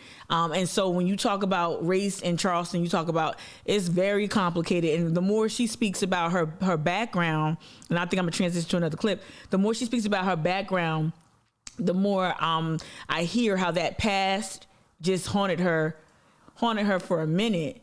And then there was some, so yeah, there was this piece from The Guardian that I just pulled up. This is something this is like it says right here, over 8 years old. Eartha Kitt's life scarred by her failure to learn the identity of her white father, right? And that says her daughter. And then there was an interview with her daughter, because she does have a memoir out. But this is so there are recent appearances, press appearances from Kitt Shapiro, but this one is from 2017. The reason why I want to play it is because it's WLTX, so that's based out of Columbia. But I also think that we're going to get to clips about her finding out her past, finding out more about her past from her daughter, Kitt, right? And yes, her daughter's white passing. This is your home. Mute. VRBO, y'all be paying a lot of money for ads. Oh yeah, we could skip it. The daybed. From humble beginnings in the town of North South Carolina, Eartha Kitt became one of America's most legendary entertainers. This is from 2017. A star of stage, screen, TV, and music, Kitt is best known for the Christmas standard Santa Baby and her remarkable run as Catwoman and the Batman television show. This weekend, the town of her birth is honoring Kitt. And we are thrilled to be joined this morning by Eartha Kitt's daughter, Kitt Shapiro. Thank you so much for joining us. Oh, you're very welcome. Thank you for having me. How does it feel to know that this town will be celebrating your mother?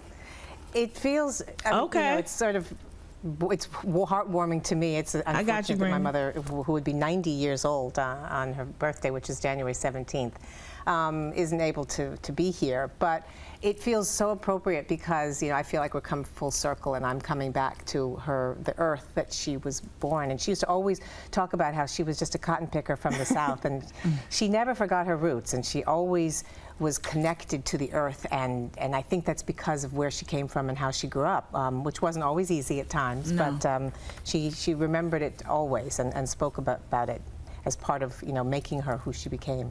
What were some of your favorite memories that she shared with you about growing up in South Carolina? Well, she would always tell me about picking cotton, which, I was always amazed. I mean, having never seen a cotton plant as a little girl. I grew up in Beverly Hills, which is, a little bit different. Yeah.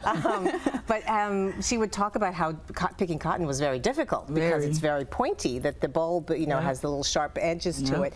And so you had to be very careful, obviously, not to bleed onto the white cotton. And how hard it was to pick a pound of cotton. And so she used to put, they used to gather little stones and pebbles. Knowing that she left the South at an early age and she still had the memories of picking cotton, just think about like how horrific that is for a little child to be producing that type of labor-intensive work, that type of that labor, that kind of labor, how viciously cruel that is to subject a child to that. And that is our country, that is our South, that is South Carolina. That's crazy. to try to make the burlap sacks heavier. Slavery by another name, y'all. Let me keep going. When they would finally get weighed in, they wouldn't have to have done maybe a little bit less work. It's a hard work it was, backbreaking work, she used to say. It was very difficult. For sure. But she spoke of it with a fondness because it gave her that strength and the work ethic that she carried throughout her life. And she's been called the most exciting woman in the world. What do you think makes her so special? Yeah, El Cool J. I just saw that. I think on some level it was her mysteriousness. You know, people often wondered where she got the voice, where she got that accent. And when you would tell people she was from the South, people didn't believe that.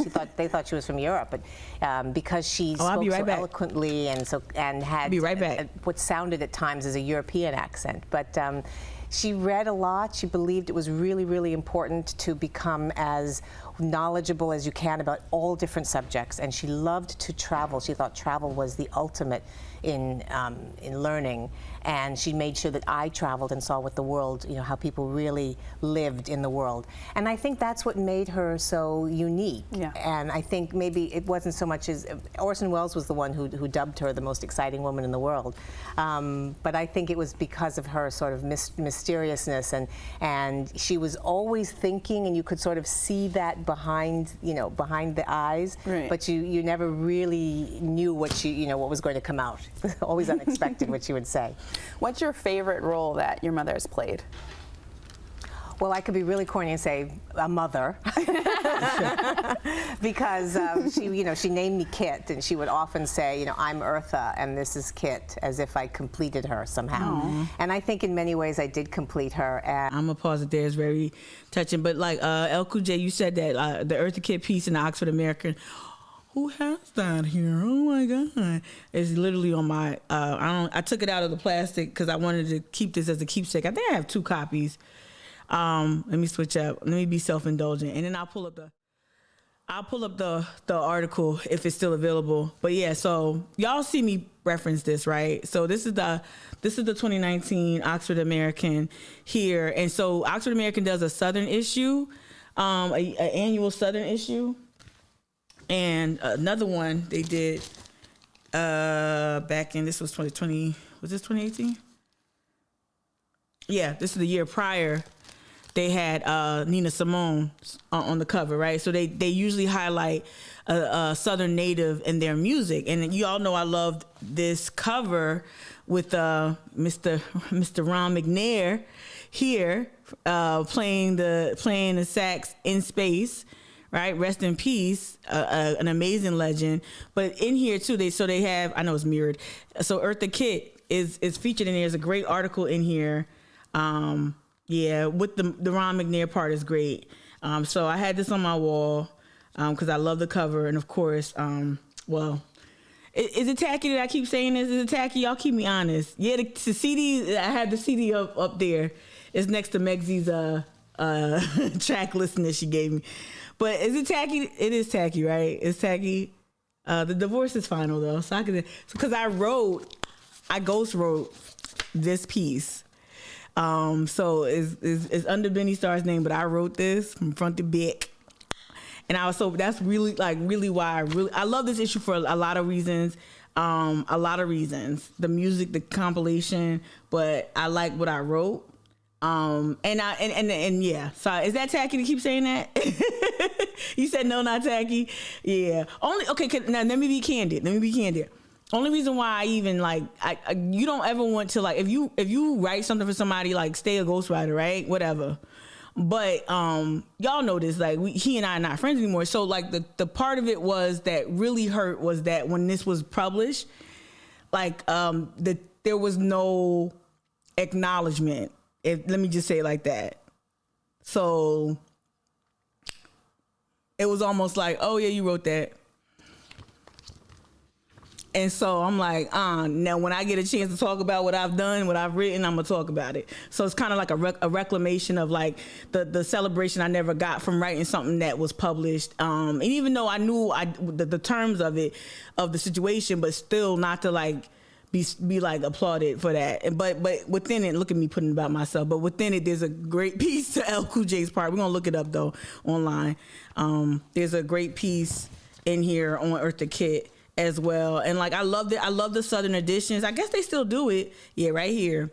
Eartha Kitt coming home. Right? There's a quote in the middle of it. If other women were defined by subdued shades of pink, mauve, rose, and the like, Eartha Kitt was fuchsia, a vivid redder, redder, hotter version of the demure expected pastel. Let me read it again because that was. Now listen. Okay, shout out Latria Graham. If other women were defined by subdued shades of pink, mauve, rose, and the like, Eartha Kitt was fuchsia, a vivid redder, hotter version of the demure expected pastel. And I just love it. And they have a picture of her that's like out of focus. It's just so beautiful. It's just like, I love that. Like a soft focus Eartha Kitt. Yeah. Thank you, Evelyn. I appreciate that. Yeah. All right, let me get to now you get it. Like it makes more sense now. LQJ. I didn't even think about that. Thank you for that's why I love the chat. Like y'all make look at her. Look at her. I love this.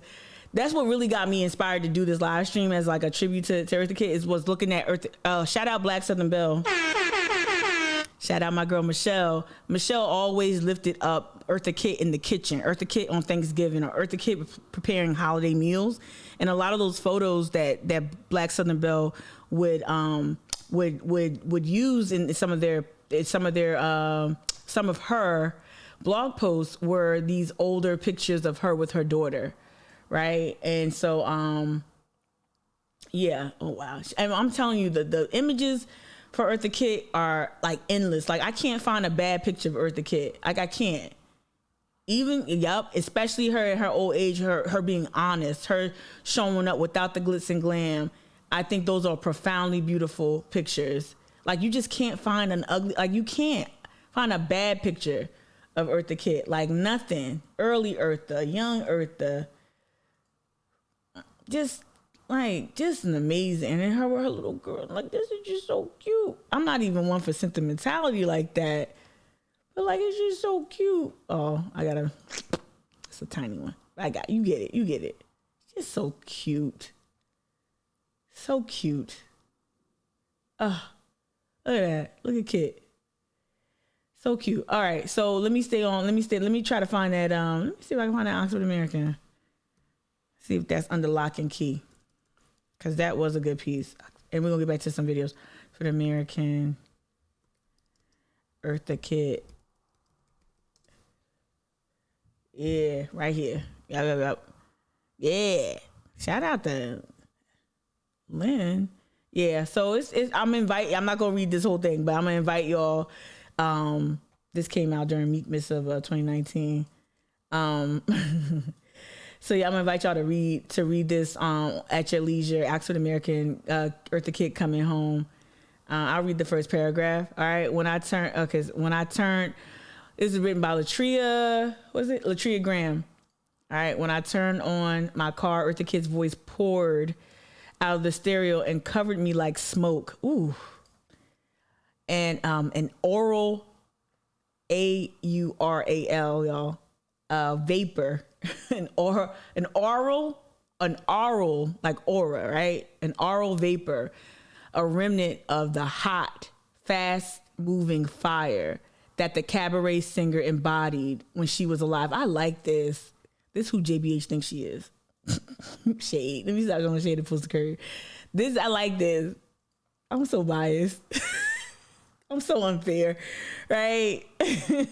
A chorus of trumpets with their tinny, nasally brilliance announces the start of C'est Bon. And 7 seconds later, Eartha Kitt slides in on the breath, excuse me. All right, let me stop because I can't do it justice. And I'll start laughing. I wanted to get deeply personal about her, right? So like, I love a woman that's not afraid to be expressive. One of these clips, now this clip, it's not even the clip that went viral a couple years ago that I talked about, but this clip is always going viral. and always like being reshared over and over again. But I think this is like a very honest Eartha Kitt, and I like seeing this. I think she is also performing. I think she turns it on. I think it's a part of her personality. But whenever a camera is on or whenever she's being asked questions, I feel like there's a quality of performance included in it that I'm not bothered by. But it's just hard to miss. So this is from 1982, and it's just beautiful. I just like hearing Black women talk about like just being asked questions about like them as people, as lovers, as women in love. I love that question. Can anyone live with Eartha Kitt? That's not for me to decide. That's for someone who decides to live with Joni, me to decide. come on. Not for me. But are you willing to compromise within a relationship? Compromise? What is compromising? Compromising for what? Compromising for what reason? To compromise? For what? To compromise. What is compromise? If a man came into your life, wouldn't you want to compromise? Stupid. A man comes into my life and I have to compromise? You must think about that one again.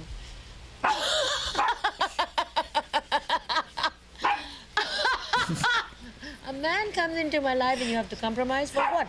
It's the reason why I got all my fillings, my old metal ones replaced with all white, whatever that is, that ceramic. So when I throw my head back and cackle like, compromise, when I throw my head back, you can't see no fillings. That's one reason why I replaced the metal fillings, so I can cackle like this.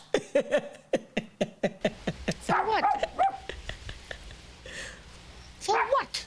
Just keep saying, this is love it. A relationship is a relationship that has to be earned, not to compromise for. You know what I like about this? Y'all responded to it. And I love relationships. I think they're fantastically wonderful. I think they're great. I think there's nothing in the world more beautiful than falling in love. Mm. But falling in love for the right reason, falling in love for the right purpose, falling in love. Falling in love.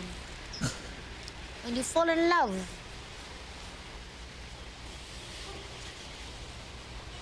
what is there to compromise about?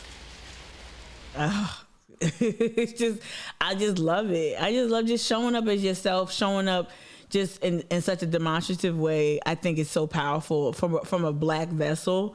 I think that's powerful. And then what's equally powerful was like, that was like, to me, that was a little bit I don't want to use the word force. I don't know why that popped up, but that was a more like, that was exclamatory. Like that was, and it was a little harder around the edges. And then this part went viral a couple years ago. This is the more vulnerable part. And again, I still maintain that there's an aspect of performance in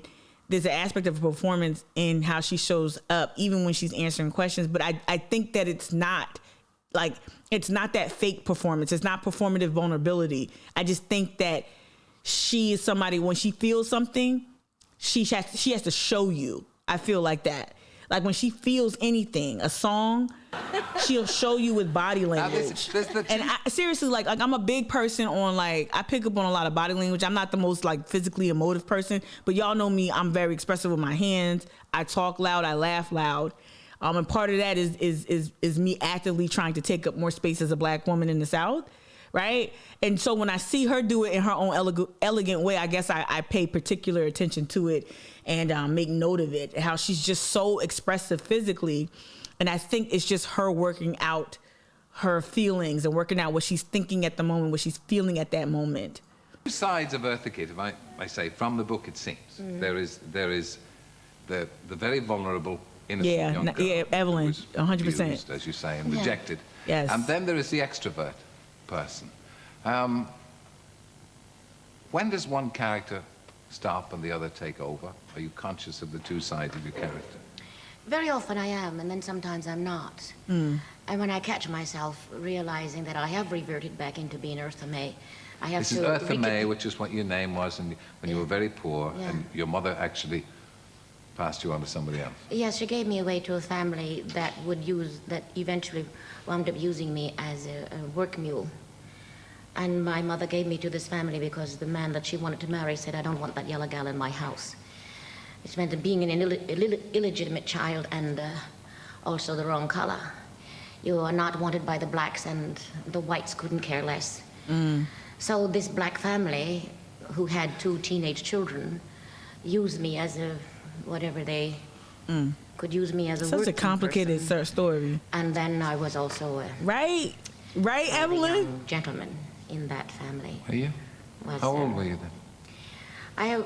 I know people don't believe it when I say I don't know how old I am, but I know somewhere I'm way past 60. But how old were you then? Not way past 60, but I'm way past 50. But I was really still about 5, 6 years old. And all that abuse going on? Yes. And all of that abuse was going on, and I couldn't tell anybody about it because who would have believed me? And the young boy, he was not the nicest kid in the world, and neither was his sister, who also, I didn't know anything about lesbians in those days. And she too tried. And there were times when the whole family was gone into the fields or something like that, harvesting, picking cotton or whatever they were doing, and we were left in the house alone. The 2 teenagers would tie me in what we call a croquet sack. I think you call it what potatoes come in. Yeah. They would tie the sack around my waist and then tie me to a tree. And with a peach tree switch, they would beat my bottom until I was bleeding, and I only had one thing to wear, and that was also made of potato sacking. And they... Well, I can understand how following something, I mean, several years of that it's going to mark you for life. Well, you try not to have it...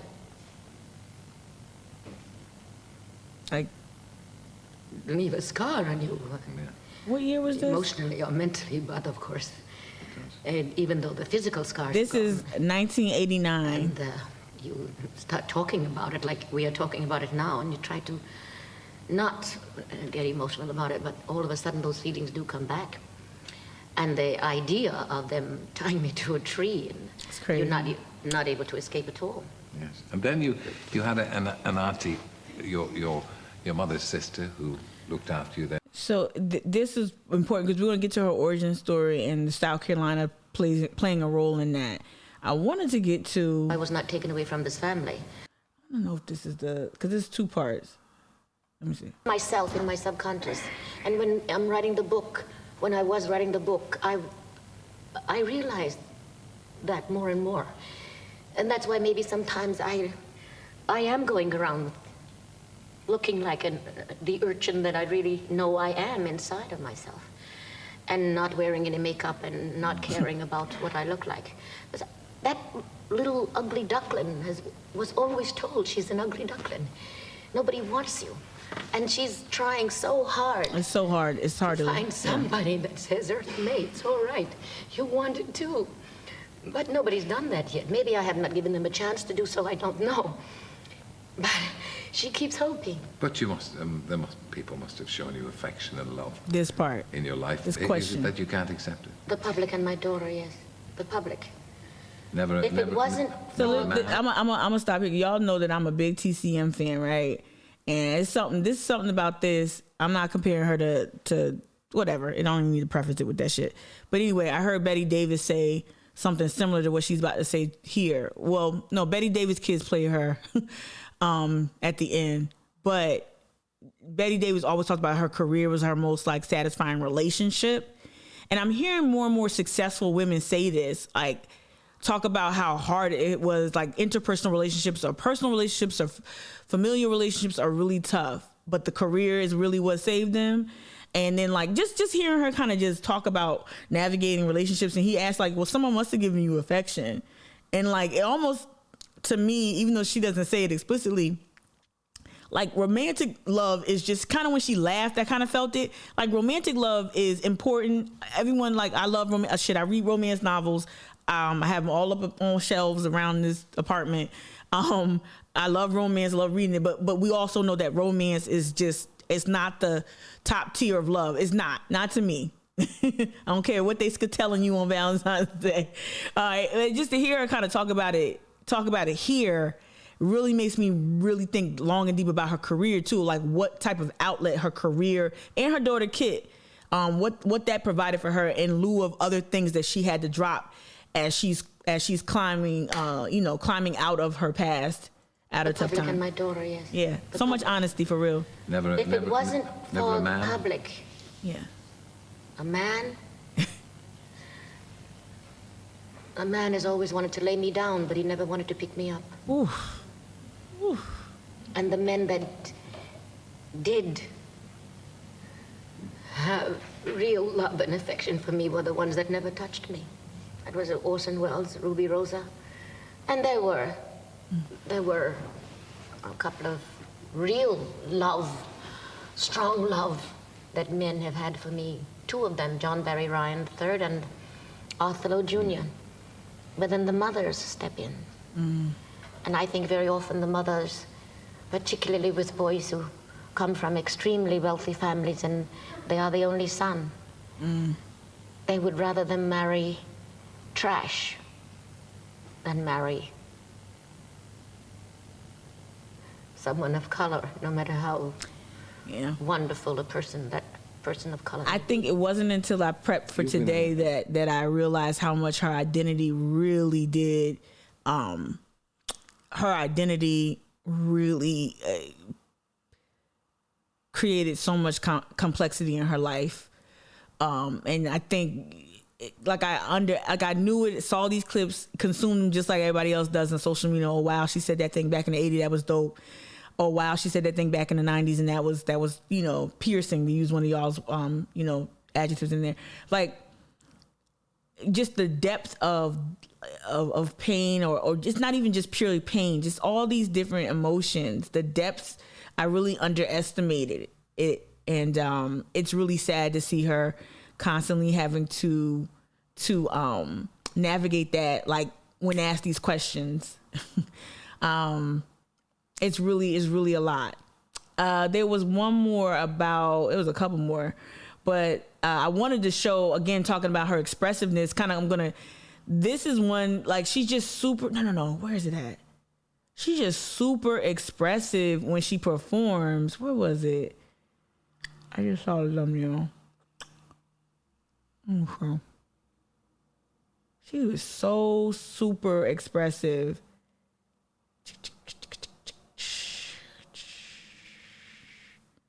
And it's almost like you watch it and you're like, oh my God, girl, is this it? Let me see. No, but she sounds beautiful in that. Hold on. Not that one. Hold on one second, y'all. Sorry. I had it queued up because I damn sure watched it. No. Oh, we're going to talk about that. This is good. This is a good example. Like, this is a good example. She's just so emotive and expressive, and it just pours out of her. Because I don't know how much of this is copyrighted. But just look at this. Like, just nothing's easy. Please do it. I kind of want to mute it because I don't want to get popped. But, like, and it really is more so about, like, watching her movements is very feline. She really embraced that whole feline thing, like, a lot, right? She embraced that. I just don't want to get popped, y'all. I'm sorry. I know y'all want to hear the music. Some of this might be muted if you go back, so we'll see. But I'm just looking at, like, her eyes. Like, her eyes are crazy expressive. Let me not use it, be ableist. Her eyes are just like, look at this. They don't teach you this, y'all.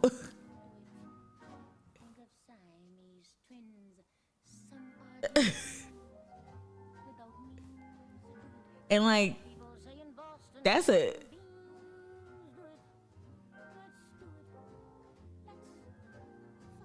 certain type of stage presence right there. And like that's knowing her power and also knowing how to work that camera. Like, I think that's underrated, but it's so real. It's so real. Okay, let me get back to some of the things she said about her past, because we want to tie it back to South Carolina. So let's do it here. Her talking about finally got a birth certificate. Finally getting a birth certificate. I read somewhere that you were called a Yella girl? Yella. Yella. It's Y-E-L-L-A. Yella. Which means that you have no color at all. You're not black, you're not white. This is an Afro-American terminology? Yeah. It's a white man's terminology. Yellow gal. As far as I know. But at any rate, everybody was calling me a yellow gal. And I'm also illegitimate. Now, we all know that whoever owns the slaves, if there's a beautiful girl in that herd, somebody's going to take advantage of that wonderful, beautiful girl. And that's the... Yeah, it's true. I wanted to get to, hold on, just want to fast forward a little bit. And she said, we have this birth certificate, and we are quite sure it's Eartha Kitt's birth certificate. Does she want us to send it to her through the mail, or does she want to come in and pick it up? When I spoke to her directly on the phone, obviously I felt something in her voice that was saying, it's best for you to come and pick it up, even though there were no words there. I said, I'm going to be in South Carolina and the Columbia University to do this narration of this She's talking play. about USC. I will come into the building and pick it up. Columbia. Myself, personally. In Columbia. I did, with my daughter. As we are walking through the lobby to go to the office of this lady, there was a lady standing in line, and she was looking for her. She was there to get her birth certificate as well. And this shows you how fate works and has always worked with me. And I do believe in fate and karma. What you do unto others is going to come back on you. I go in, and the lady who has the piece of paper, she has her hand over the paper like that. And she said, we know who your father is, but we cannot tell you who your father is, because at the time you were born, if the man was not married to the mother, it was not legal for the name of the father to be put on the birth certificate. This is just so powerful. I know this, like, so I'm like, still, why are you lingering on this? My father's name. I have to take somebody to court, and then the judge has to decide whether he wants to let me know who my father is. Now, I go back to the rehearsal, and when I get back to my hotel, I get a phone call. It is wild, Justin. This kid, the lady one of my secretaries was standing in line when you went into the building and da-ga-da-ga-da, and she came back to the office and she was complaining that Eartha Kitt came into the office and blah, blah, blah, blah, blah, and she went right through, and I'm standing there for hours and da-ga-da-ga-da-ga-da. He said, she's my cousin. That laugh. So let me pop back out to that Guardian piece, right? So this is 8 years old. It says Eartha Kitt's life was scarred by her failure to learn the identity of her white father, her daughter said, right? So that's Kitt Shapiro speaking here. Let me see if I can enlarge it a little bit more. All right, so it said Eartha Kitt's daughter revealed that the singer died without knowing the identity of her white father after being denied the truth by officials in the American Deep South. Kitt's extraordinary life and elusive past has come under the spotlight 5 years after her death, with publications of a biography called America's Mistress. That's that guy wrote that, America's Mistress, Eartha Kitt, Her Life and Times. I don't like that. That's a British journalist. That sounds about right. I don't like calling her America's Mistress. I mean, I get what he was going for, but that's that British tabloid bullshit. Ooh, didn't mean to clink on it at all. All right, so I'm glad her daughter's writing her own memoir that's out right now. All right, so the world famous singer came from dirt poor background and only found out her date of birth when she was 71. That happened in South Carolina. Like, they made a big to-do about it. When she was 71, she found out the date of her birth. But according to her daughter, Kitt Shapiro, who chose not to cooperate with the biography when Eartha launched the legal fight to gain access when Eartha launched the legal fight to gain access to the birth certificate, she fell victim to a cover-up by officials. The singer, who died in 2008, wept when she set eyes on her birth certificate in 1998, only to find out that her father's name had been blacked out, says Shapiro, her only child, who had accompanied her mother. Shapiro said in an interview with The Observer, "My mother was 71 at the time and was approaching the 21st century, and yet they still were protecting the name of the father, even though he was clearly dead, right? They were protecting the white man because they would not have gone to that trouble to protect the black man's identity for sure. You ain't lying, Kitt. The court still held it as legal to withhold the documentation. And she says, we were amazed. My mother assumed it was a dirty little secret. It was their dirty little secret. Once called the most exciting woman in the world by Orson Welles, Kitt became a singer and a dancer whose suggestive and sensuous performances captured the public imagination in 1950. Her former lover, Charles Revson, the billionaire founder of Revlon Cosmetics, even created a lipstick for her, calling it Fire and Ice. Yeah, all those executives was dating black women like Dorothy Dandridge and Eartha Kitt and a bunch of them. A lot of these white executives was doing that and just not, I need to do a live stream on that just to talk about it because I just want to talk about old dirt. All right, so yeah, the Revlon. I didn't know they made up a shade of lipstick for her.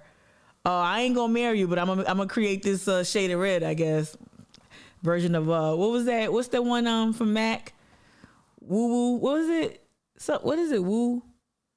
Something. Rihanna came up with her own version of it. That really iconic red from MAC, red lipstick. Anyway, all right, what y'all seeing over there? Ruby Woo, Ruby Woo, Ruby Woo. That's what it was. Thank you, Joy. Thank you. Because then they did like a Riri Woo, I think, right? Before Rihanna went on to create Fenty. All right, the lipstick, calling it Fire and Ice, 1960s. She made the role of Catwoman her own. She became the first black woman to achieve mainstream TV success in America with Batman. Ain't that crazy? Right? Ain't that crazy? I wanted to get to, the news story that covered her getting her birth certificate. This is from 2016. Town to celebrate its native daughter, Eartha Kitt. So this is the Times and Democrat. This is a local meaning South Carolina based news outlet. Let me enhance it. So this is again from 2016. This is from North, meaning North, the town of North in South Carolina. Who came up with these town names? A famous singer, actress, and activist, once described by actor and writer Orson Welles as the most exciting woman in the world, will be celebrated in her hometown on January 14th. Born January 17th, 1927 in the town of North, Eartha Mae Kitt was known for her distinctive singing style in her 1953 recordings of the enduring Christmas novelty song Santa Baby, as well as C'est Bon, which were both top 10 hits in the United States. Kitt, who died on Christmas. I know she died on Christmas. She died on Christmas in 2008. Oh wow! So after she sat down with Gwen Ifill, shoot, died on Christmas in 2008. Starred in 1967 as Catwoman. Let's get to it. All right, North Mayor Patty Carson announced earlier this year, this was in 2016, that the town will hold Eartha Kitt Day on Saturday, January 14th, with a gala to be held in the North Middle / High School auditorium. It's a gala in the gym, school gym. Sorry, it's cute though. Very Southern. They could do more. A gala in the gym auditorium, 5 to 8, $20 a pop. Okay. Fundraiser. Okay. Oh, North Cooperative Ministries, a 501c3 nonprofit. But anyway, they did try to pay tribute to her in North. But there was a story about the school that got her birth certificate. I couldn't find it. I used to reference it all the time. God, there's no bad picture of this woman. There's no bad picture of this woman. I'm sorry. Like none. She's so dope. What's this? This is random, just clicking on stuff random from 2018. Jesus. What's going on here? How do you make it bigger? That's crazy. For you no. Hold on. I want to see what this is. Probably one of those text videos. Atlanta Journal Constitution. What happened to volume?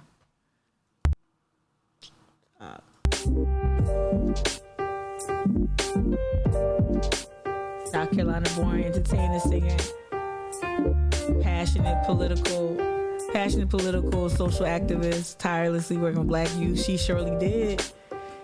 Yes. 1968, we already covered this. I'm just looking at it with y'all. The stunner lip paint. Yes, Joy. Let me tell you something. Y'all know I'm ready for war. If you see me put, I love a red lip. I know I'm going all over the place. I love a red lip. That a matte red lip, and that red has to have some blues in it. Ooh. Y'all know I mean business. If you see me show up with a red lip, you know I mean business. But anyway, I just wanted to just to show, just go a little bit beyond Santa Baby. I didn't want to get popped with too many copyrights. I hope I got through this one okay.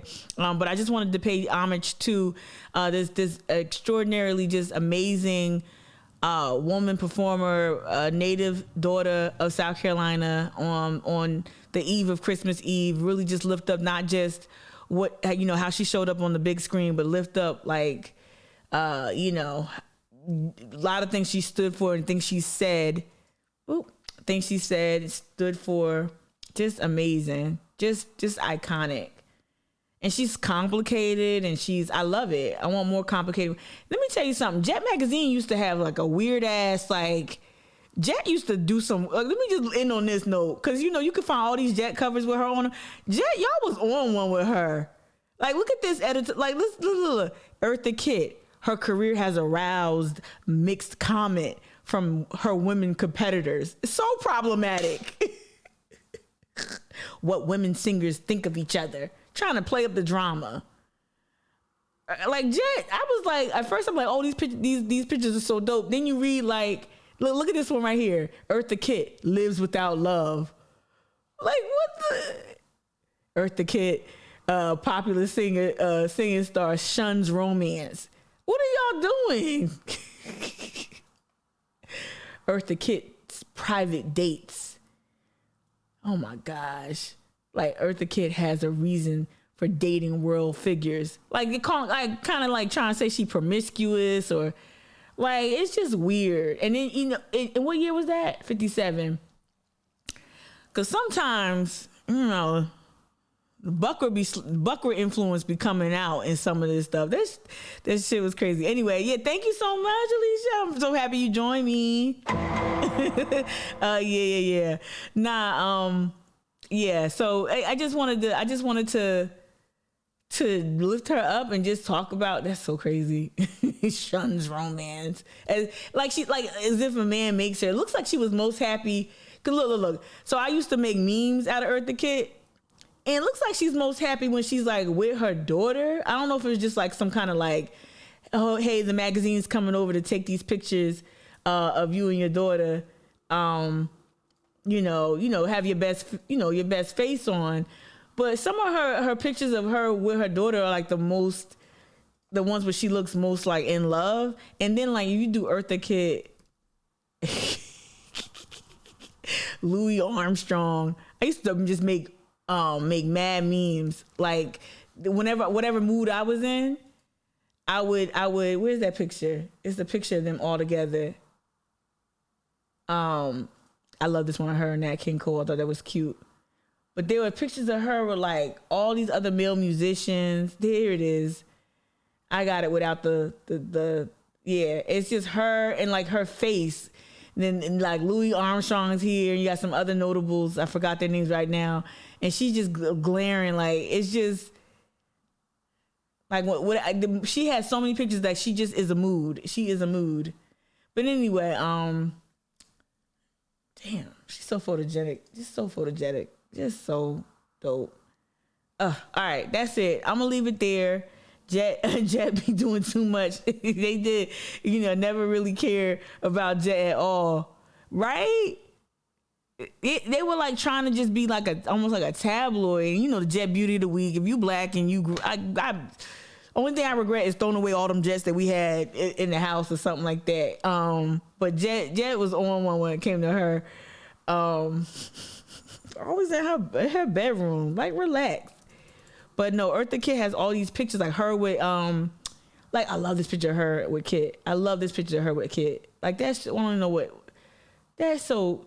Yeah, here it is. This is her daughter is doing in a new book. Yeah. Let me see. There was a clip from.